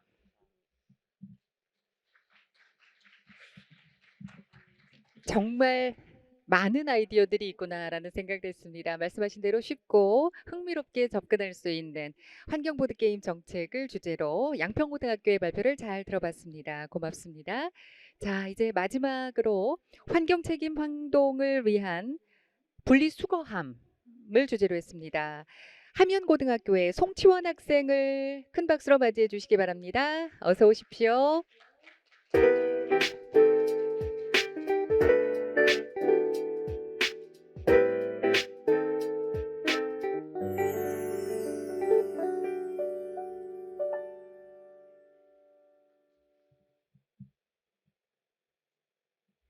네, 안녕하세요. 환경 책임 행동을 위한 분리수거함이라는 주제로 발표를 준비한 함영고등학교의 송치원입니다. 네, 먼저 분석부터 해보려고 하는데요. 일단 플라스틱이 얼마나 많이 나오는지 알아야겠죠. 그래서 보시면 서치스의 통계에 따르면 매일 2,604톤의 생활 플라스틱 폐기물이 발생한다고 해요. 이게 인당으로 하면은 인구로 나누면 50g이 나오는데 매일 이게 수치로 보면은 잘 체감이 되지 않겠지만 생수병 약 3개 그리고 플라스틱 빨대가 약 83개에 해당하는 무게라고 합니다. 이렇게 보면은 상당히 많아서 줄여야 할 것 같죠. 자, 그리고 또 길거리에 분리수거함 혹시 최근에 많이 줄어든 것 같지 않으세요? 그래서 저도 불편을 많이 겪었는데 이게 되게 찬반이 많이 갈리는 주제예요. 무단 투기를 방지할 수 있어서 설치하자는 의견도 있고 좀 분리수거함 주변이 너무 더러워져서 설치하지 말자는 의견도 있는데 저는 설치하자는 쪽이에요. 왜냐하면 그 길거리에 이렇게 쓰레기가 널브러져 있는 것보다는 차라리 쓰레기가 한 곳에 모여 있는 게 수거하기도 좋고 위관상으로도 좋기 때문에 그렇게 생각을 합니다. 그래서 저희가 제안하는 정책의 목표는 시민들이 플라스틱 쓰레기를 버리면서 탄소를 배출하고 있음을 스스로 인지하고 일종의 죄책감 같은 걸 느끼도록 유도해서 플라스틱 제품의 수요와 공급을 감소시키고 플라스틱 쓰레기의 양 그리고 제품 생산, 폐기물 처리, 재활용 과정에서의 에너지 사용과 오염을 최소화하기 위함이에요. 그래서 시흥시 환경정책과에 제안을 하려고 합니다. 제안하는 이유는 저희가 한 논문을 봤어요. 논문을 봤는데 이 논문에서 초등학생의 환경 정서 중에 죄책감이 환경 책임 행동의 변화에 유의미한 개선 효과가 있다고 했어요. 그래서 플라스틱 쓰레기를 버리는 사람으로 하여금 죄책감의 정서를 경험하게 해서 플라스틱 쓰레기의 저감 효과를 기대해보고자 정책을 제안하려고 합니다. 이 정책을 시행하면 기대되는 효과로는 시민들이 일상 속에서 탄소를 배출하고 있음을 의식하고 그런 플라스틱 제품의 수요가 감소하고 플라스틱 제품의 경쟁력이 악화될 테니까 대체 소재의 경쟁력이 강화되고 플라스틱 쓰레기의 양이 저감되는 효과를 기대할 수 있습니다. 네, 그래서 분리수거함의 작동 원리를 설명드릴게요. 먼저 재활용이 용이하도록 금속 소재로 제작하고 그 입구의 센서가 물체가 버려졌음을 감지하면 압력 센서가 추가된 무게를 측정합니다. 그 측정한 무게에 따라서 예상된 CO2 배출량을 계산식에 따라 1.5리터 페트병 개수로 환산을 하고 아이콘과 계산값을 디스플레이에 표시하면 또 스피커로 안내 음성을 재생하면 되는 쓰레기통이에요. 그리고 발전은 태양 전지판으로 자가 발전해서 외부 전원이 필요 없도록 만들었고 플라스틱을 종류별로 구분해서 분리수거함을 비치하도록 했어요. 이 부분은 다음 페이지에서 설명을 드릴 거예요. 예상 규모에 대해서 말씀드리자면 부품값이나 형태에 따라서 변동이 가능한데 먼저 시제품을 제작하는 걸 기준으로 부품값만 따지자면 현재 디바이스마트라는 쇼핑몰 기준으로 35,882원 정도 개당 단가가 나오게 돼요. 네, 그래서 CO2 배출량 계산식에 대해서 설명을 드리려고 해요. 먼저 단위 무게당 배출 CO2 부피가 있어요. 이 부피에 무게 증가량을 곱하면 정확한 CO2 부피가 나오죠. 그걸 1.5리터로 나누면 CO2가 1.5리터 페트병에 들어갔을 때 몇 개로 환산이 되는지 산출이 돼요. 이때 단위 무게당 배출 CO2 부피는 플라스틱 종류에 따라서 상이하고 부피는 현재 지구 평균 기온 그리고 성층권 기압 기준으로 산출이 됩니다. 그래서 정책 실행 절차에 대해서 말씀드리자면 분리수거함을 설치할 유동인구가 많은 장소를 확정하고 예산을 수립한 다음 분리수거함 시제품을 제작하고 설계를 해요. 그리고 분리수거함 생산 업체를 선정하고 생산을 한 다음에 분리수거함을 설치를 하죠. 그리고 설치 장소는 길거리부터 시작해서 학교 등으로 점진적으로 확대할 예정이에요. 정책 진행 과정에서 예상되는 문제점이랑 해결 방안이 있는데 첫 번째는 기존의 분리수거함이 폐기되면서 탄소가 배출될 수 있다는 거예요. 이 부분은 기존의 분리수거함을 업사이클링해서 해결할 수 있고 두 번째는 연구 개발과 노후, 고장 분리수거함 처리 과정에서 전자폐기물이 발생할 수 있다는 거예요. 이 부분은 쓰레기통을 모듈형으로 설계해서 고장난 부품만 따로 교체하는 방식으로 해결할 수 있을 것 같아요. 세 번째는 분리수거함 주변에 쓰레기 무단 투기가 이루어질 수 있다는 점이에요. 이 부분은 분리수거함에서 음악을 재생한다든지 아니면 분리수거함 근처에 포토존을 시즌마다 배치해서 문화 공간을 조성하면 무단 투기가 꺼려지는 분위기를 조성할 수 있을까 생각해봤어요. 또 유사 사례를 한번 찾아봤는데요. 태양광 발전을 이용해서 쓰레기를 압축하는 수거함이 있었대요. 이때 태양광 발전기 위에 누가 쓰레기를 버려서 태양광 발전이 제대로 이루어지지 않았다고 하는데요. 이 부분은 태양광 패널을 평평하게 설치하지 않고 안테나처럼 높게 설치해서 해결할 수 있을 것 같다고 생각했어요. 네, 이 사진은 저희가 활동하면서 찍힌 사진들인데요. 이 정책을 저렇게 스티커를 붙여서 선정을 했어요. 네, 여기 출처를 밝혔고요. 추가로 제안해본 내용이 있는데요. 먼저 죄책감이라는 정서에 대한 것이었어요. 죄책감이라는 게 좀 부정적인 정서잖아요. 그리고 효과가 오랫동안 지속되지 않을 가능성이 있어서 긍정적인 정서를 유발하는 장치도 마련해보면 좋지 않을까라는 의견이 나왔고요. 또 분리수거함 주변에 연령별로 가이드라인을 배치해서 플라스틱 종류를 구별할 때 실수가 발생하지 않도록 하자는 의견이 나왔어요. 또 세척 및 살균 기능을 추가해서 재활용률을 높이자는 의견이 나왔는데 이때 세척할 때는 빗물을 이용하고 또 이게 오염 시에는 재활용률이 급감한다고 해서 이런 의견이 나왔어요.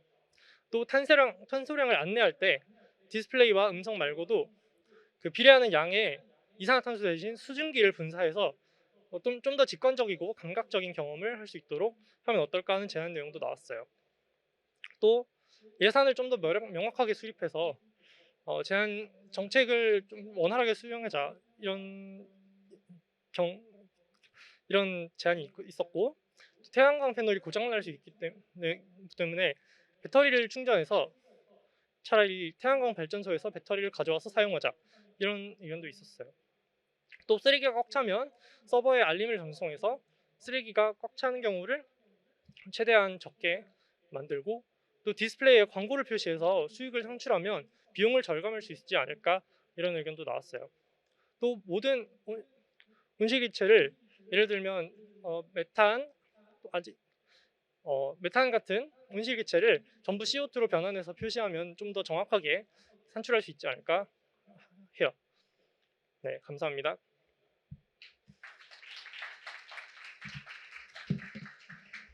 네. 정말 고등학생들의 발표였는데요. 우리 전문가단 분들께서 어떤 말씀을 해주실지 아까보다 더 기다려지는데요. 전문가단의 코멘트를 들어보도록 하겠습니다. 김성규 박사님 마이크 갖고 계시네요. 네. 우선 굉장히 재밌게 들었고요. 무엇보다도 생활 속 소소한 실천이라는 어떻게 보면은 그 주제 아래서 여러 가지 아이디어를 제안해 준 것 같습니다. 사실 탄소 중립이라는 가장 중요한 목표, 아니면 인류의 큰 도전 과제 앞에서 이것은 개인의 노력이 아니라 모두가 함께 하고, 또 어떻게 보면 하나의 국가가 아니라 전 세계가 함께 나아가는 문제인데, 어떻게 보면 그러한 거창함이나 그러한 거대함 때문에 도대체 나는 무엇을 해야 될까? 라는 그런 문제가 오히려 모순적으로 다가오는 상황인 것 같아요.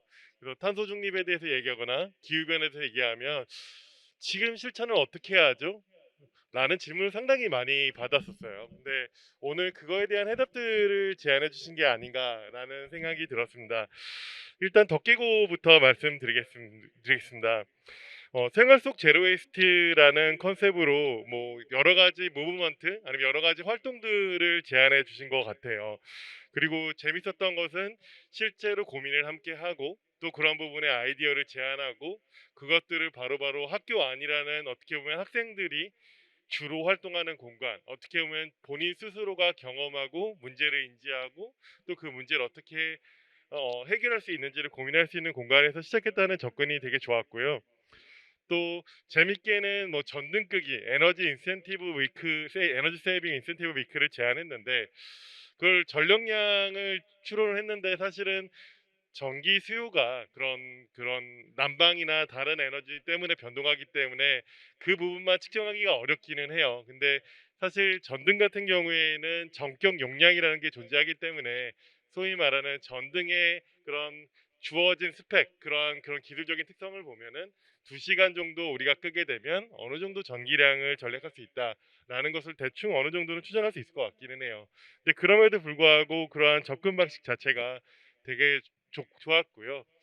그리고 사실은 우리가 이런 조명보다는 사실은 열이 더 많은 에너지를 소비하기 때문에, 그렇게 되면 겨울철에 어떻게 하면 옷을 오히려 두껍게 입는다든지, 아니면 단열을 더 좋게 만든다든지, 그런 부분을 고민하면 조금 더 효과성을 얻을 수 있지 않을까라는 생각이 들었어요. 근데 물론 생활 속 작은 실천, 어떤 실천의 시작으로서 그러한 불끄기 운동을 한 거는 상당히 적절했다라는 생각을 했습니다. 그리고 그런 부분에서 또 캔 재활용에 대해서도 되게 실험을 해서 실행을 하고, 왜 문제가 됐을까? 지금은 너무나 춥고 학생들의 참여도가 낮으니까 무언가 축제 기간이나 활용성이 높을 때 이런 부분을 하고, 가능하다면 우리 학교에 고유한 어떻게 보면은 어떤 규칙이나 아니면 하나의 학교 운동을 하면 좋겠다는 생각이 들었고요. 어떻게 가장 큰 효과를 얻은 게 환경 동아리 수상이었는데, 어떻게 보면은 그 부분에서 난 학교 환경 동아리가 되게 많다라는 생각을 하고 처음엔 들었는데, 그게 아니라 이 동아리 행사들을 학교에서 할 때 어떻게 하면 친환경성을 우리가 보여줄 수 있을까, 이런 부분을 검토한 부분인데, 그러면 그런 것들을 준비하는 학생들도 어떤 기후변화나 환경이나 그런 부분에서 고민하게 하고, 또 그것들을 받으면서 어떻게 보면 여러분은 함께 지구를 지키는 동료들을 더 확산해 나가는 그 부분에서 효과를 얻었다라는 생각이 들었습니다. 두 번째는 양평교 같은 경우에는 사업선이 상당히 좋은 학생 같아요. 그러니까 뭐냐면 환경 보드 게임이라는 거는 상당히 좋은 아이디어 같고요.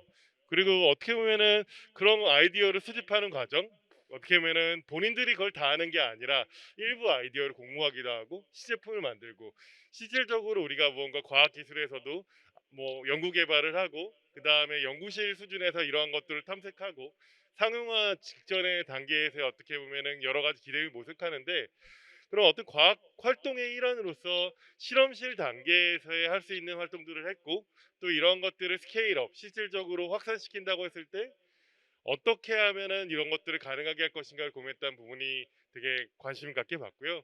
그리고 기회가 된다면 그 보드 게임을 저도 한번 하고 싶다라는 마음이 들었습니다. 그래서 사실 그 기후변화 대응에 있어서 세 팀 모두 다 공통된 부분인데 가장 큰 것을 저는 인지적 비대칭성이라는 표현을 써요. 뭐냐면 전문가나 여러 가지 선생님들은 기후변화가 심각하다. 지금 당장 변해야 한다. 우리가 정말 국가가 이런 부분의 목표를 더 높게 달성해야 된다라는 얘기를 했는데 실적인 시민사회 생활 속에서는 왜 변해야 되지? 무엇을 변해야 되는지 이런 부분에 대한 어떻게 보면 불확실성이나 지식들이 충분히 체계되지 않았다. 그래서 우리가 작년 한 해 동안 구글 검색으로 기후변화라는 검색 키워드가 1등이긴 했지만 여전히 추상적이라는 문제가 있는 것 같아요. 그러한 측면에서 생활 속에서 실천할 수 있는 아이디어들을 그런 가장 중요한 펌 팩터를 가지고 접근했다는 부분이 되게 좋았습니다. 그리고 마지막으로 함양고등학교 같은 경우에는 역시 생활 속인데 이 팀은 어떻게 보면 사업가적 기질이 정말 좋은 팀이다. 어떻게 보면 우리가 이 시제품을 제작하는 데 있어서 우리가 이런 친환경 비즈니스를 하는 데 있어서 이 자체가 친환경이어야 된다라는 생각을 한 것 같고요. 그래서 태양광도 활용해야 되고 모듈도 써야 되고 그런 부분들도 고려한 부분들이 상당히 신선하고 보기 좋았습니다. 그리고 또 현재 문제들 이러한 부분들이 비용이 이 정도 되니까 어느 정도 상업성이 갈 거고 이것들이 지속 가능하게 하려면 광고를 활용하면 좋을 것 같고 또 지금 있는 쓰레기통들에서 친환경성을 지향하는 태양광 같은 경우에는 태양광이 훼손되는 문제를 또 그런 것들을 파악하고 그런 것들을 계산하는 아이디어를 준 부분은 상당히 좋았습니다. 그래서 이 부분들이 뭐 사업적으로 실질적으로 사실은 자원 재활용에 있어서 플라스틱 특히 플라스틱 병 같은 경우에는 되게 고품질의 재사용 가능한 자원이에요. 그래서 플라스틱 재활용 측면이 되게 큰 산업의 기회가 되고 사실 순환 경제에 있어서도 상당히 중요한 요소인데 어떻게 보면 학생 입장에서 그 부분에서 어떻게 보면은 죄책감을 느끼게 한다.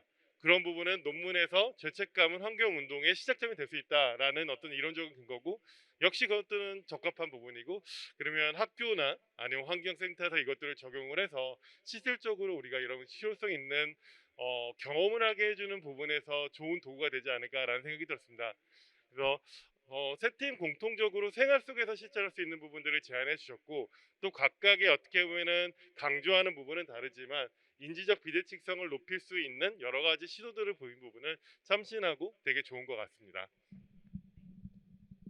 김선교 박사님 함께 해주셨고요. 김보배 선생님께 말씀 듣겠습니다. 세 학교 모두 굉장히 섬세하고 구체적으로 감사합니다. 주제가 되게 섬세하고 구체적이어서 좋았던 것 같아요. 그래서 이 중학교 학생들은 굉장히 이상적이고 우리가 가야 할 방향들을 잘 나타내 줬다면 고등학생들은 이제 곧 사회에 나가야 할 아이들이라서 그런지 실제로 우리가 무엇을 해야 되는지에 대한 고민을 많이 담고 있는 것 같습니다. 어, 덕계고등학교 같은 경우에는 가장 인상적인 게 자치회 수준으로 사업을 진행을 했다는 게 굉장히 인상적이었어요. 사실 우리나라의 학교의 자치회가 정말로 민주적이고 정치적으로 운영되지는 않고 있다고 저는 느껴왔는데 오늘 덕계고등학교에서 자치회에서 운영한 환경봉사부가 해낸 사업들을 보면 꽤 학생들이 자치적으로 자신들의 생각을 의견을 자신이 살고 있는 학교에서 펼치고 있구나라는 생각이 들었습니다. 단순하게 이 사업을 실행하는 것뿐만 아니라 그 동아리 사업에서 같이 다른 동아리까지 확대하는 그런 사업을 같이 펼침으로써 자신들의 생각을 문화적으로 나누는 부분까지 시행했다는 게 굉장히 인상적이었던 것 같습니다. 그리고 두 번째 양평고 같은 경우에는 제가 보드 게임을 교수학습 교구로 굉장히 즐겨 하는 편이에요. 그래서 이 친구들이 선생님 같이 생각할 수 있는 수준인가 약간 이런 생각을 하고 내가 더 열심히 해야겠다 이런 생각도 했는데 특히 보드 게임이라는 게 우리가 걱정하고 있는 이렇게 겁주어서 환경 행동을 이루도록 하는 방식이 아니라 즐기도록 해서 만들어내는 환경 행동을 요구하는 방식이기 때문에 사실 우리 사회에 굉장히 중요하고 필요한 방식인 것 같습니다. 우리가 암울하게 미래를 보지 말고 즐기고 행복하게 신나게 우리 삶을 살아갈 수 있도록 하는 그런 관점을 주는 것 같아서 되게 좋아하는 방식이에요. 그런데 이제 보드게임이 초저와 초고 대상으로 되어 있더라고요. 그래서 이 친구들이 만든 보드게임을 가지고 주변의 지역 아동센터 혹은 초등학교와 연계해서 교육봉사를 나가본다면 굉장히 멋있겠다라는 생각을 또 했어요. 여러분들이 직접 마치 선생님처럼 고민을 했으니까 선생님처럼 여러분들 아래 세대를 키울 수 있는 그런 경험이 실제로 이루어질 수 있다라는 기대감이 생겼습니다. 세 번째 함영고등학교 같은 경우에는 책임 있는 환경 행동, 환경 책임 행동이라고 표현을 해줬죠. 이렇게 어려운 단어들을 도대체 어디에서 이렇게 잘 공부를 하는지 굉장히 네, 제가 멋지다라는 생각을 했고요.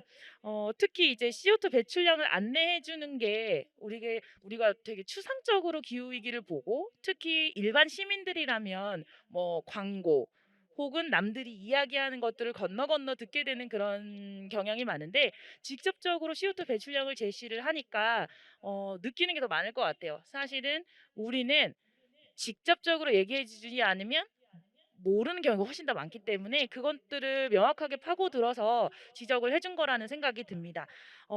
그리고 앞서서 박사님이 얘기해 주신 것처럼 정말 가장 많은 최대한의 요소를 고려를 한 것 같아요.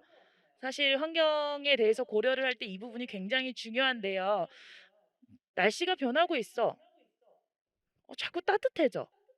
여기에서 멈추는 것이 아니라 이 따뜻해지는 기후로 인해서 어떤 사람들이 피해를 받고 있는지 혹은 나의 선택이 나보다 얼마나 멀리 떨어진 사람에게 영향을 줄 수 있는지 이런 것들을 생각을 하려면 사실은 오늘 이렇게 함영고등학교처럼 가장 최대한의 많은 것들을 고려하고 고민해 보는 과정이 정말 중요한 것 같아요. 그래서 그 부분에서 제가 굉장히 감명을 많이 받았습니다.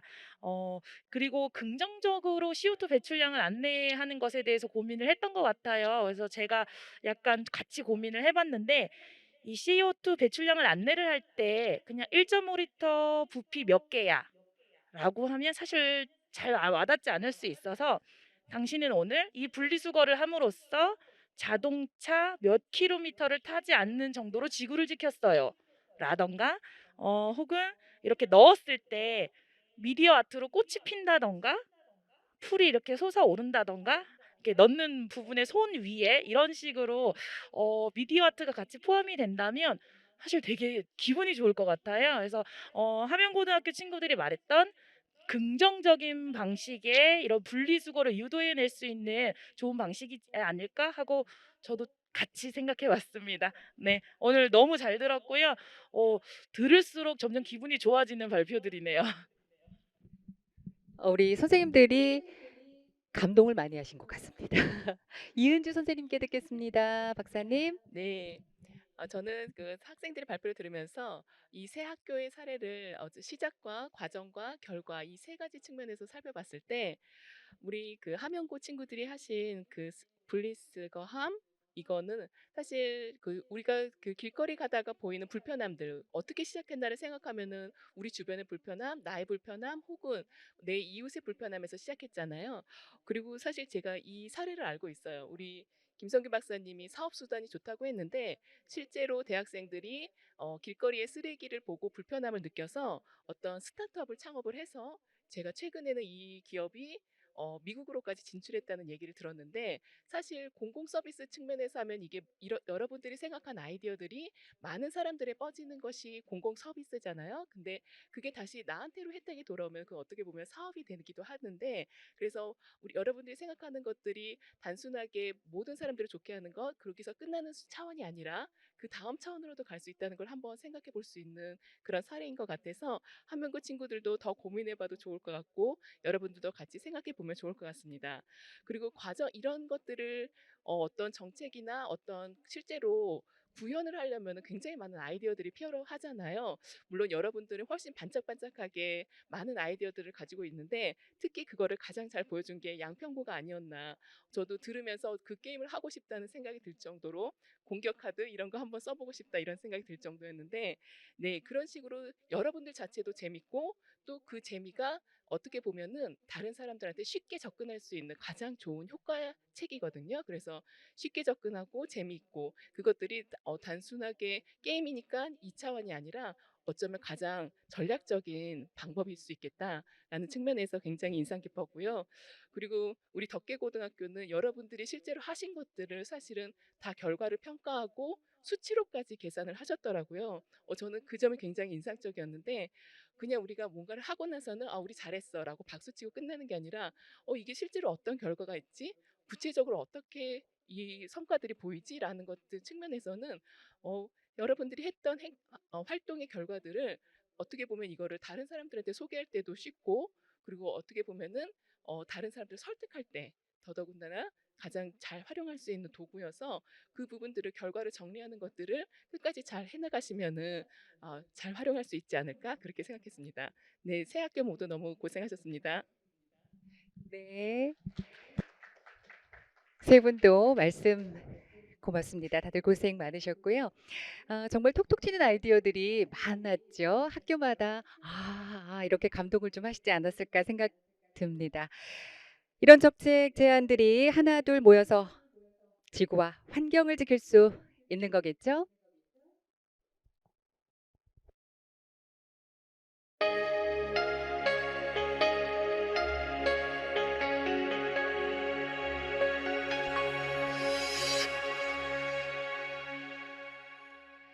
네.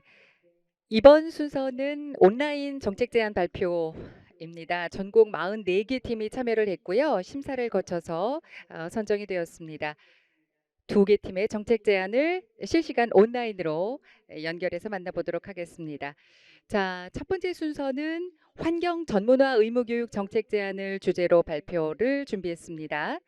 청명고등학교의 신민서 학생의 발표입니다. 자, 우리 신민서 학생 준비되셨습니까?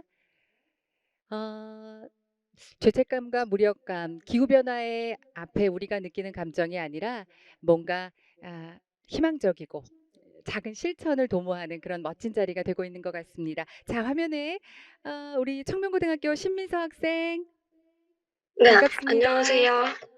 아유, 반갑습니다. 네. 네네. 앞서 발표한 학생들의 발표도 좀 들었나요? 네, 들었습니다. 네네. 네네. 자, 이제 신민서 학생의 차례입니다. 발표 부탁합니다. 네. 안녕하세요. 환경 전문화 의무 교육 정책을 제안한 청명고등학교 2학년 신민서입니다. 제가 이 정책을 제안한 이유는 현재 학교에서 환경 교육을 진행하고 있긴 하나 실질적으로 효력이 없기 때문입니다. 대부분의 학교에서 똑같은 내용의 형식적인 동영상만 틀어주고 있습니다. 환경오염과 기후위기가 심각하다는 사실을 모르는 학생은 없으나 어떻게 대처해야 하는지 알고 있는 학생들은 적습니다. 학생들이 환경에 관심을 갖고 실천할 수 있도록 보다 전문화된 교육이 필요한 시점이라고 생각합니다. 이에 큰 문제를 느껴 환경 전문화 의무 교육 정책을 교육부에 제안하는 바입니다. 정책 제안을 위해 비슷한 국외 사례가 있는지 찾아보았습니다. 먼저 독일의 환경교육 사례로 생태학습장 이용이 있습니다. 토이펠스 생태학습은 자연보호와 생태계의 중요성을 교육하는 환경학습으로 학생들에게 매력적인 교육 장소가 되었습니다. 다음으로 영국은 환경교육을 필수화하여 모든 국공립학교에 기후변화 교사를 한 명씩 배치하였으며 미국 뉴저지주 같은 경우는 교육과정에 기후와 환경이 필수로 반영되었습니다. 제가 제안한 제안의 세부 내용을 말씀드리겠습니다. 먼저 현황 및 문제 분석입니다. 우리나라 중고등학교에서 환경 교과목을 채택하는 비율은 20.6%에서 해마다 감소하여 2018년에는 8.4%까지 떨어졌습니다. 또한 중학교 4종 교과서를 분석해 보았을 때 대체로 개인의 노력을 강조하거나 심각성을 알리는 활동 소개 정도에 그쳤습니다. 2009년 이후로부터는 환경 교사가 단 한 명도 임용되지 않아 전문 교사가 아닌 타 과목 교사가 수업을 대체하고 있는 형편이며, 실제로 작년 환경부가 발표한 조사에 따르면 환경 교과목을 선택한 학교의 79%가 무관한 교사가 교과 교육을 담당했던 것으로 드러났습니다. 정책 실행 대상은 초등학교 1학년부터 고등학생 2학년으로 설정했습니다. 고등학교 3학년의 경우 대학 입시 준비로 학교에 잘 나오지 않는 경우가 많아 실질적으로 효과가 없을 거라고 생각하였습니다. 이 정책의 목표는 학생들의 자발적인 참여를 이끌어내는 전문화된 환경 수업 실행입니다. 이를 위해서는 학생 주도 활동형, 정책 확산, 교육 체감, 체계적, 이 4가지 기초가 있어야 된다고 생각하였습니다. 이 정책의 내용 및 실행 방안을 말씀드리겠습니다. 첫 번째로 보다 체계적이고 전문화된 교육을 실시한다입니다. 환경 과목에 전문 지식을 가지고 있는 교사를 별도로 임용하여 교육하고 구체적인 환경 교육을 의무적으로 실시합니다. 또한 모든 학교에 점진적으로 기후변화 교사를 배치하고 지속적으로 교사 연수를 실시합니다. 이때 선발된 환경 교사들이 전국의 여러 학교를 전전하며 환경을 가르치는 신세로 전락하지 않도록 정책 확산 및 보완을 점진적으로 실행해야 합니다. 다음으로 학생들이 환경에 관심을 갖고 실천할 수 있는 환경 친화적 교육을 실시한다입니다. 일회성 동영상 시청이나 강의식 수업은 지양하고 지속적으로 오감을 활용하여 직접 환경을 느낄 수 있는 수업을 지향해야 됩니다. 실제 사례로 경기 파주중학교에서는 탄소 흡수량 업 교육과 탄소 배출량 다운 교육 등의 전문 교육 등을 한 바 있습니다. 추가로 SNS 등을 활용하여 학생들이 교육을 체감할 수 있도록 해야 됩니다. 정책 진행 과정에서 정책이 완전히 정착하기까지 시간과 비용이 많이 소요되고 성급하게 정책을 시행할 경우 부작용이 초래될 수 있다는 문제점이 발생할 수도 있겠으나, 이 정책을 도입하였을 때 학생들이 실생활에 적용할 수 있고 환경에 관심을 갖고 실천하며 책임감을 가질 수 있다는 점 등을 고려해보면 밝은 전망이 있을 것이라고 추측할 수 있겠습니다. 출처는 다음과 같습니다. 감사합니다.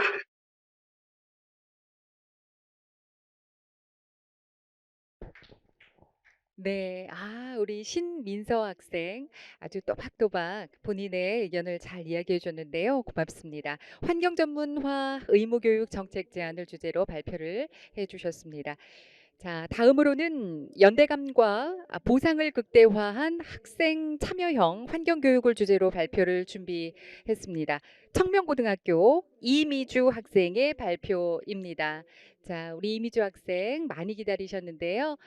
네, 안녕하세요. 이미주 학생. 안녕하세요. 아이고, 반갑습니다. 네. 자, 준비한 네, 발표 들을 준비 저희는 됐거든요. 네, 부탁합니다. 네. 안녕하세요. 연대감과 보상을 극대화한 학생 참여형 교육을 제안하게 된 이미주입니다. 발표를 시작하겠습니다. 먼저 제안서의 전체적인 흐름을 말씀드리겠습니다. 첫째로 학생 참여형 교육을 제안하게 된 배경, 그리고 현재 학생 참여형 교육의 현황에 대해 말씀드리겠습니다. 다음으로 제가 학생 참여형 교육에서 중요한 2가지 키워드로 선정한 연대감과 보상이 어떻게 학교 현장에 적용될 수 있는지에 대해 다뤄보고, 마지막으로 기대 효과를 살펴보는 것으로 제안서를 마무리하도록 하겠습니다. 저는 환경교육이 학생들이 주도적이고 능동적으로 참여할 수 있게 하는 학생 참여형 교육으로 이루어져야 한다고 생각합니다. 기존의 환경교육은 초등에서부터 고등교육과정에 이르기까지 대부분의 학교 현장에서 시청각 자료에 의존하고 있습니다. 이러한 방식의 단순 정보 전달식 수업은 학생들의 실천으로 이루어지기 어렵습니다. 더 큰 문제는 현재의 환경교육이 학생들 개개인의 관심 분야와 수준을 반영하지 못한 채 이루어지고 있다는 것입니다.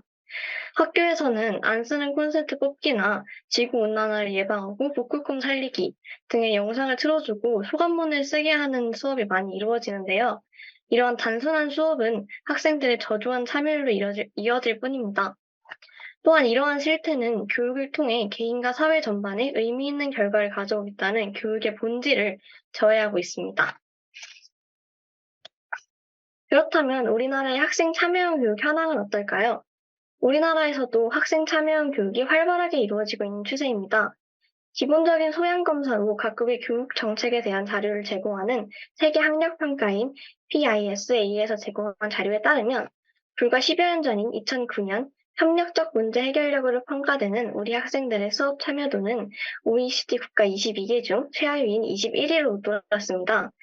그러나 2015년 같은 기준에서 학생들의 참여도는 세계 4위까지 성장했습니다. 이처럼 우리나라의 교육은 현재 학생 참여형 교육을 실시할 충분한 여건이 갖춰져 있습니다. 그럼에도 불구하고 실제 교육 현장에 있는 학생들이나 선생님들께서는 학생들의 참여를 이끌어내기가 어렵다는 사실을 충분히 인지하고 계실 겁니다. 실제 교육정책연구회에서 조사한 통계 자료에 따르면 교사들이 학생 참여형 프로젝트 실시하기를 어려워하는 이유 중 15%가량이 학생 참여율 저조 문제 때문이었다고 합니다.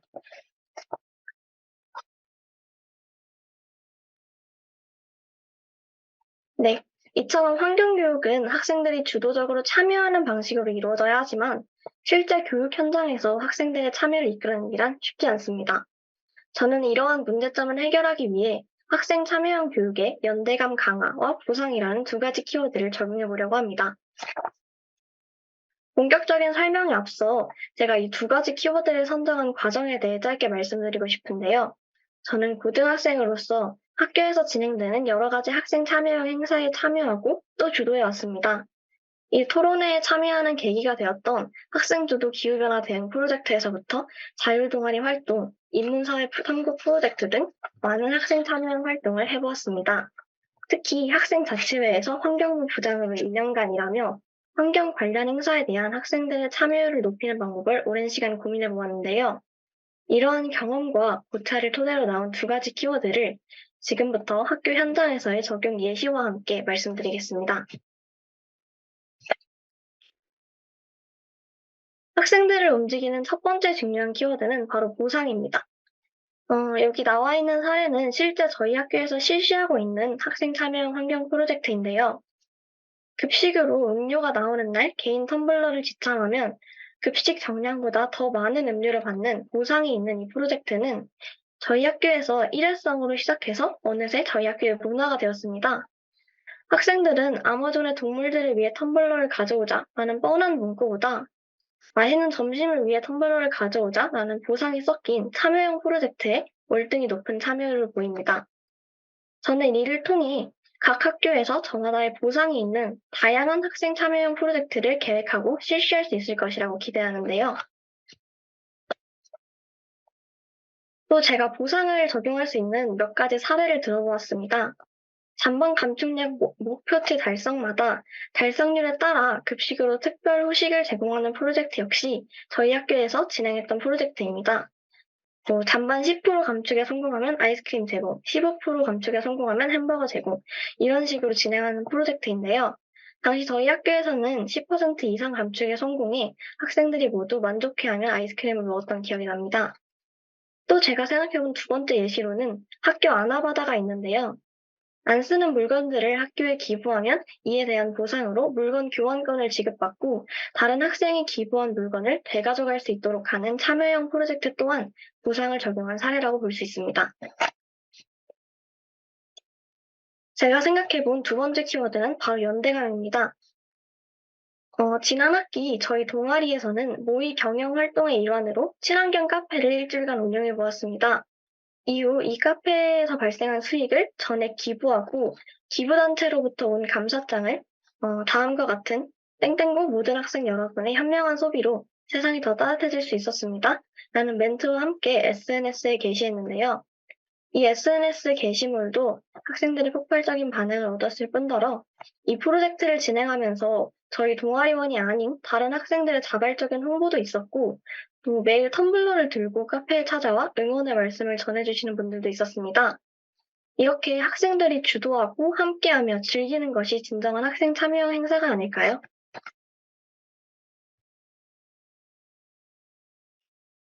다음은 제가 직접 구상해본 연대감을 적용한 환경 프로젝트입니다. 같은 지역 단위에 있는 학교들을 환경점수 결연학교로 묶어 결혼 학교 간의 연대감으로 학생들의 참여를 독려하는 방식입니다. 이해를 돕기 위해 제가 용인시로 예시를 한번 들어보겠습니다. 용인시에는 처인구, 기흥구, 수지구의 세 가지 지역 단위가 있는데요. 만약 시 단위로 이 프로젝트를 진행한다면 용인시에서 각 구에 있는 학교들의 평균 환경 점수를 매겨 가장 좋은 점수를 낸 구에서 구에 기흥구가 가장 높은 환경 점수를 냈다면 용인시에서 기흥구에 상품을 지급하는 방식입니다. 이 환경 점수 결연 프로젝트는 다양한 단위로 실시할 수 있습니다. 만약 시 단위가 너무 큰 단위라고 생각된다면 구 단위에 있어서 처인고등학교라고 하면 처인구 안에 있는 10개 학교의 평균 점수를 내서 처인구에서 그중에 가장 높은 환경 점수를 낸 학교에 상품을 지급하는 방식으로 다양하게 진행할 수 있습니다. 또한 환경 점수를 설정하는 기준을 전력 사용량, 급식 잠만량 등 다양하게 설정할 수 있다는 점 또한 장점입니다. 저는 이렇게 학생 참여형 환경 수업이 이루어져야 한다고 제안하며 학생들의 참여를 독려시킬 수 있는 방법으로 연대감과 보상을 제시했습니다. 이렇게 학생들의 주도적인 참여를 독려하고 환경 교육을 학생들의 생활에 밀접하게 연결시키면 학생들의 실천이 모이고 실천이 모여 환경을 생각하는 학교 문화가 만들어질 수 있을 것이라고 기대합니다. 학생들이 느끼고 실천하며 개인과 사회에 의미 있는 발전을 이룰 수 있는 진정한 환경교육이 이루어지길 바라며 발표를 마치겠습니다. 감사합니다. 네, 청명고등학교의 이미주 학생 발표 잘 들어봤습니다. 온라인 정책 제안에서도 반짝이는 제안들이 굉장히 많습니다. 우리 아이디어들이 많아요. 전문가단의 코멘트를 또 들어보도록 하겠습니다. 이번에도 감탄을 좀 하시지 않았을까 싶은데요. 예, 우리 김성교 선생님, 박사님, 네. 네, 어떻게 보면 우리가 좋은 시민 사회를 형성한다. 라는 그 의미에서 볼 때 기후나 환경 이런 부분은 어떻게 보면 우리가 함께 살아가는 세상을 만든다라는 의미에서 어떻게 보면 그 교육 자체가 성숙된 시민을 만드는 과정으로 상당히 중요하다고 생각을 합니다. 근데 수요자 입장인 학생 입장에서 문제를 접근한 점이 두 학생 다 되게 현실적이고 적절한 것 같습니다. 학생 입장에서는 시청각 교육이고 항상 우리가 초등학교나 중고등학교 거쳐서 봤던 이야기들, 뭐 지구가 뜨거워진다, 뭐 북극곰이 없어진다, 뭐 이런 식의 교육은 어떻게 보면 그래 뭐 심각해지는 것 같은데 내가 할 수 있는 게 뭐라는 어떻게 보면은 현실과 그 어떤 환경 문제와 내가 생활하는 공간이 분리가 돼서 우리가 뭘 행동해야 될지라는 것에 대해서 생각하지 못하는데 그러한 부분에 대해서 어떻게 하면 우리가 조금 더 행동할 수 있을까? 또 이 교육이 어떻게 하면 더 효과적일 수 있을까라는 부분을 고민을 한 것 같습니다. 그래서 디테일에 보면 두 학생의 약간 차이가 났지만 결국에는 참여를 통하고 학생을 주도하는 그런 교육 방식들을 제안을 했는데요. 저는 그 부분에서 상당히 중요한 부분을 접근했고 제안했다는 생각을 하는 게 사실가 우리가 지금 살아가는 시대가 기후변화 대응을 해야 되는 시대고 어떻게 보면 기존에 익숙했던 여러 가지 사회 경제 시스템으로부터 새로운 지속 가능한 환경으로 전환을 시켜야 되는데 그럼 그 전환에서 무엇이 가장 중요할까라고 생각한다면 과거의 것에서 벗어나 새로운 것을 만든다는 것은 우리가 익숙한 것에서 나오는 그런 편안함을 포기하거나 아니면 희생을 요구하거나 아니면 우리 모두가 함께 피해를 감내해야 되는 과정입니다. 그것을 얘기를 하면 여러 가지 이해관계나 갈등을 조정해야 되는 부분인데 우리가 학생이 주도하는 과정 속에서 이걸 변화하려면 우리가 어떤 불편함을 감수해야 될까? 반대로 새로운 기회가 생긴다면 이 불편함을 해소하는 부분이 과학기술도 발전할 거고 새로운 시장과 기업도 만들어질 거고 새로운 기회들이 있을 것 같아. 이 두 가지를 모두 우리가 느끼게 해줄 것 같고요. 그리고 어떻게 보면은 두 학생 모두 다 되게 중요한 부분에서 이러한 부분이 뭔가 인센티브나 어떤 참여에 의한 효능감이 느껴야 된다라는 그 부분을 강조한 부분은 매우 적절했다고 생각을 합니다. 그리고 마지막에 이미주 학생께서 연대감과 보상이라고 했는데 사실은 인간의 본능상 무언가 나에게 뚜렷한 이익이 있다라는 부분, 단기적인 행동을 하는 데 있어서는 가장 중요한 요소인 부분인 것 같습니다. 연대감이라는 것은 결국 기후변화 대응, 우리가 궁극적인 어떤 거대한 문제 속에서 그럼에도 우리가 희망을 갖게 하는 것이 연대감이다라는 이야기를 하거든요. 그 부분에서 상당히 많은 생각이 들었습니다. 그리고 사실 이제 제안한 방식들이 경쟁과 참여와 보상을 연계하겠다라고 했는데 사실은 행동 경제학이라고 부르죠. 무언가 인센티브를 해서 함께 우리가 서로 연대나 그런 긍정적인 비교 평가를 통해서 나도 행동하고 상대방도 행동하게 만드는, 어떻게 보면 학교 단위에서 긍정적인 경쟁을 만들어낼 수 있다면 좋지 않을까. 이런 접근은 상당히 신선했고 또 실천 가능한 부분이라는 부분이 상당히 좋게 평가할 수 있을 것 같습니다. 아이스크림 후식 보상 그 얘기했었죠. 우리 김보배 선생님께 듣겠습니다. 오늘 지금 방금 온라인으로 얘기해준 친구들이 모두 환경 교육에 대해서 이야기를 한 게 굉장히 인상적이었어요. 우리가 환경 정책이라고 하면 눈에 보이는 어떤 자원 아니면 물 오염, 대기 오염, 기후 변화 이런 실질적인 현상에 대해서 되게 집중하는 게 사실 가장 먼저 보이거든요. 그런데 그걸 넘어서서 환경 교육에 대해서 관심을 가지고 지금 나에게 필요한 것이 무엇인가에 대한 고민이 교육으로 나타났다는 것이 굉장히 인상 깊었던 것 같습니다. 특히 신민서 학생의 경우에는 청소년이잖아요. 근데 여러분들 같은 청소년이 여러분이 배울 내용과 교사를 선택한 경험이 사실 없었던 것 같아요. 자신의 일인데도 불구하고 사실 많은 뭐 북유럽 국가나 이런 곳에서는 실제로 청소년 위원회 같은 어떤 정책 활동이 청소년 중심으로 이루어지고 있고 청소년 예산에 대한 어떤 그 결과나 아니면 의사 결정 부분에 청소년 위원회가 직접 관여를 하고 있습니다. 그렇지만 우리나라는 그렇지 않았는데 마치 우리도 굉장히 수준 높은 민주사회로 가는 부분에 있구나. 그런 과정에 있고 실제로 그 과정에 우리 학생들이 굉장히 중요한 역할을 해내고 있다라는 생각이 들었습니다. 그래서 과도기적인 우리나라의 민주주의에서 굉장히 좋은 새싹들을 본 것 같아요. 그래서 계속해서 감탄할 수밖에 없는 일들이 연속이 되고 있는 것 같습니다. 우리가 여러분들처럼 주어진 환경에 그냥 순응하거나 적응하려고만 하지 않고 내가 어떻게 살아야 하는지에 대한 고민이 직접적으로 나의 삶에 대한 선택으로 나타난다는 게 굉장히 좋았던 것 같습니다. 그리고 이미주 학생처럼 굉장히 놀랐던 게 보상이 저는 고등학생이어서 생기부에 적어준다 뭐 이런 거 읽을 줄 알았거든요. 그런데 제가 굉장히 편협한 사고를 하고 있었어요. 보상이 후식에 나오는 게 당연히 맞았습니다. 네, 제가 잊고 있었어요. 네, 사실은 어른들이 생각을 할 때 아이들을 이해를 하지 못하는 경향이 있어요. 자신이 어렸을 때였음에도 불구하고 그래서 어른들이 만든 정책이나 적용되는 정책이 우리 학생들을 굉장히 위하고 고민을 해서 만들었음에도 불구하고 실제로 학생들이 원하는 욕구에 다 이제 부응을 해주지 못하는 경우가 많습니다. 그런 경우들을 볼 수 있어서 굉장히 좋았던 것 같고요. 그리고 우리 학생들이 보상 그리고 그것에서 더 이제 발전해서 어떤 연대를 통해서 자신의 삶과 이어지는 배움에 되게 목말라하고 나의 삶을 직접적으로 걱정하고 스스로 살아갈 주체가 되어가고 있다라는 게 굉장히 느껴지는 발표였던 것 같습니다. 자, 우리 이은주 박사님께도 말씀 듣겠습니다. 네. 네, 저도 두 학생회 발표들 잘 들었었고요. 특히 그 환경 교육을 학교에서 이렇게 원하고 있구나, 아이들이 이렇게 원하고 있구나.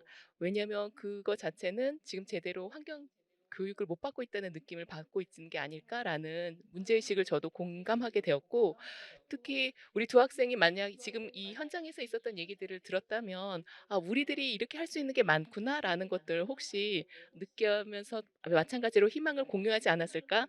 예, 그런 생각도 했습니다.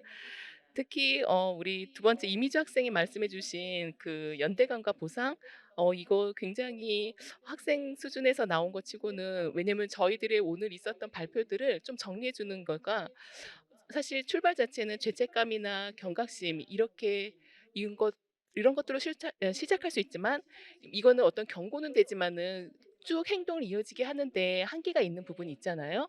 근데 그거를 보상이나 혹은 나만이 아니라 우리가 같이 움직이게 하는 그런 연대감이 필요하다는 것들을 제안해 주는 것 같아서 저희 전체의 발표를 정리해 주는 것도 있고, 특히 연대감 같은 경우는 이미 학교에서도 아마 여러분들도 듣거나 보지 않았을까 싶은데, 공동체 역량이라고 많이 강조하고 있는 추세예요.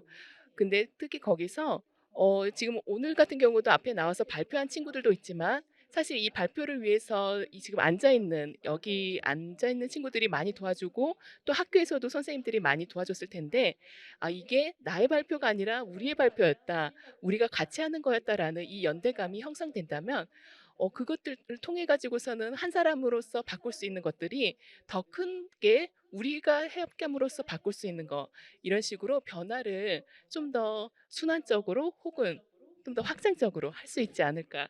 그래서 이미주 학생이 제안해 준 이 연대감과 보상이라는 이 두 가지 키워드가 저도 많이 배우고, 예, 많은 공감이 되었습니다.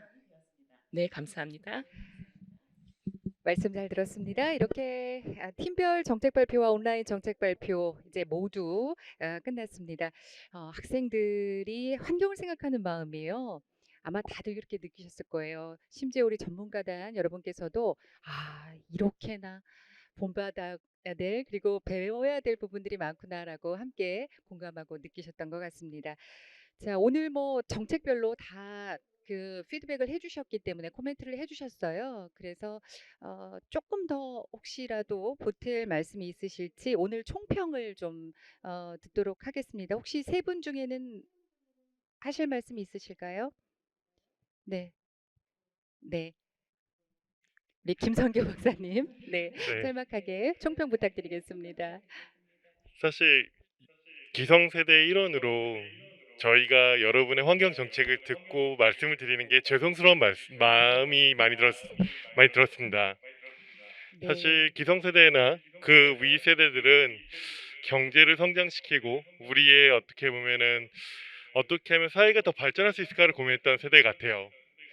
근데 그러면서 동시에 우리 국가뿐만이 아니라 전 세계적으로 지속 가능하지 않은 미래 환경을 만드는 세대 같아요.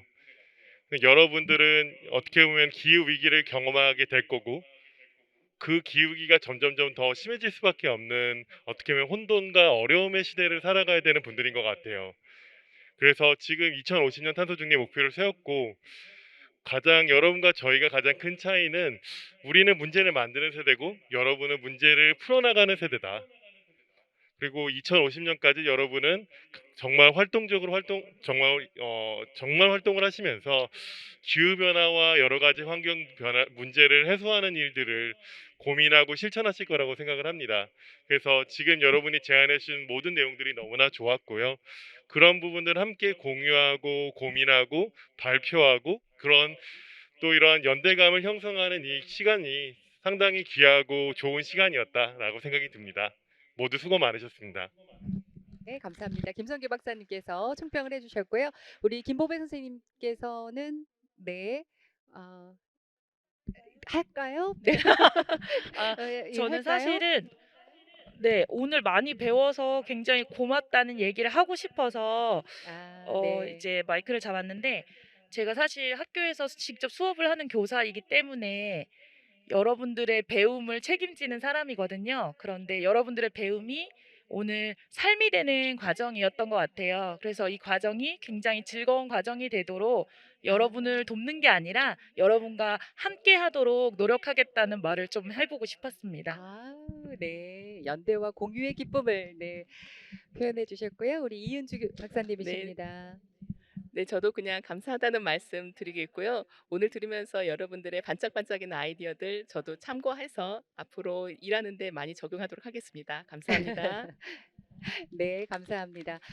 그리고 이 자리에는 여러분께 소개해 드릴 또 한 분이 계신데요. 오늘 시간 내셔 가지고 귀한 걸음 해 주셨어요. 감사합니다. 교육부 이은지 주무관님께서 오셨는데요. 여러분 큰 박수로 환영해 주시기 바랍니다. 네. 한 말씀 네, 안녕하세요. 저는 교육부 인성체육예술교육과 이은지 주무관입니다. 여러분이 지난 2달 동안 지금 이 노력해 주시고 많은 시간을 쏟아부어서 참여하신 이 토론회는 사실은 학교 구성원인 선생님들 그리고 같이 함께 활동하는 학생분들의 참여가 학교 환경교육에서 가장 중요하다는 인식에서 출발했고 매년 이렇게 학생분들의 참여를 끌어내기 위해 저희가 개최하려고 추진하고 있습니다. 제가 뒤에서 5팀하고 온라인으로 제안해 주신 두 학생에 대한 제안을 모두 들었는데 과연 너무 창의적이었고 그리고 지금 실생활에 바로 활용을 해도 굉장히 유용한 그런 정책들이었다는 느낌을 많이 받았습니다. 그리고 얼마나 그동안 여러분들이 많은 시간과 노력을 투자했는지도 굉장히 느낄 수 있는 그런 귀한 아이디어들 주셔서 너무 감사드리고요. 지금 이 제안해 주신 것들이 한번 오늘로 끝나는 게 아니라 그걸 시작으로 저희가 함께 협업하고 있는 환경부 그리고 교육청 그리고 많은 지자체들과 연계해서 이 제안들이 좀 더 발전되고 확대될 수 있도록 저희도 지원하고 노력해 나가도록 하겠습니다. 여러분들도 오늘로 끝나는 게 아니라 이걸 시작으로 앞으로도 환경교육에 많은 관심을 가져주시고 또 이런 좀 반짝반짝 튀는 그런 활용적이고 유용한 아이디어들 많이 주시면 저희도 많이 참고해서 함께 환경교육을 지원해 나가도록 하겠습니다. 먼 길 오시느라 오늘 수고 많으셨고 네, 조심히 돌아가셨으면 좋겠습니다. 감사합니다. 네, 고맙습니다. 이은지 주무관님께서 또 인사를 나눠주셨습니다. 감사합니다. 지금 막 말씀하신 것처럼 여러분께서 준비해주신 소중한 정책은요, 전문가분들의 이 코멘트를 잘 보완하고 또 반영을 해서 정책 제안의 완성도를 더욱더 높일 수 있으리라 생각이 됩니다. 그리고 여러분의 정책 제안은 2월 15일에 있을 학교 환경교육 국제 컨퍼런스에도 이 반영이 되겠습니다. 많은 교사, 학부모, 그리고 학생, 일반 시민 등과 공유하고 또 나눌 예정입니다. 자, 이제 학교 현장 정책 토론 회의 2달여간의 여정을 마무리하도록 하겠습니다. 우리들의 행동과 실천이 오늘의 지구를 지킬 수 있습니다. 여러분 감사합니다.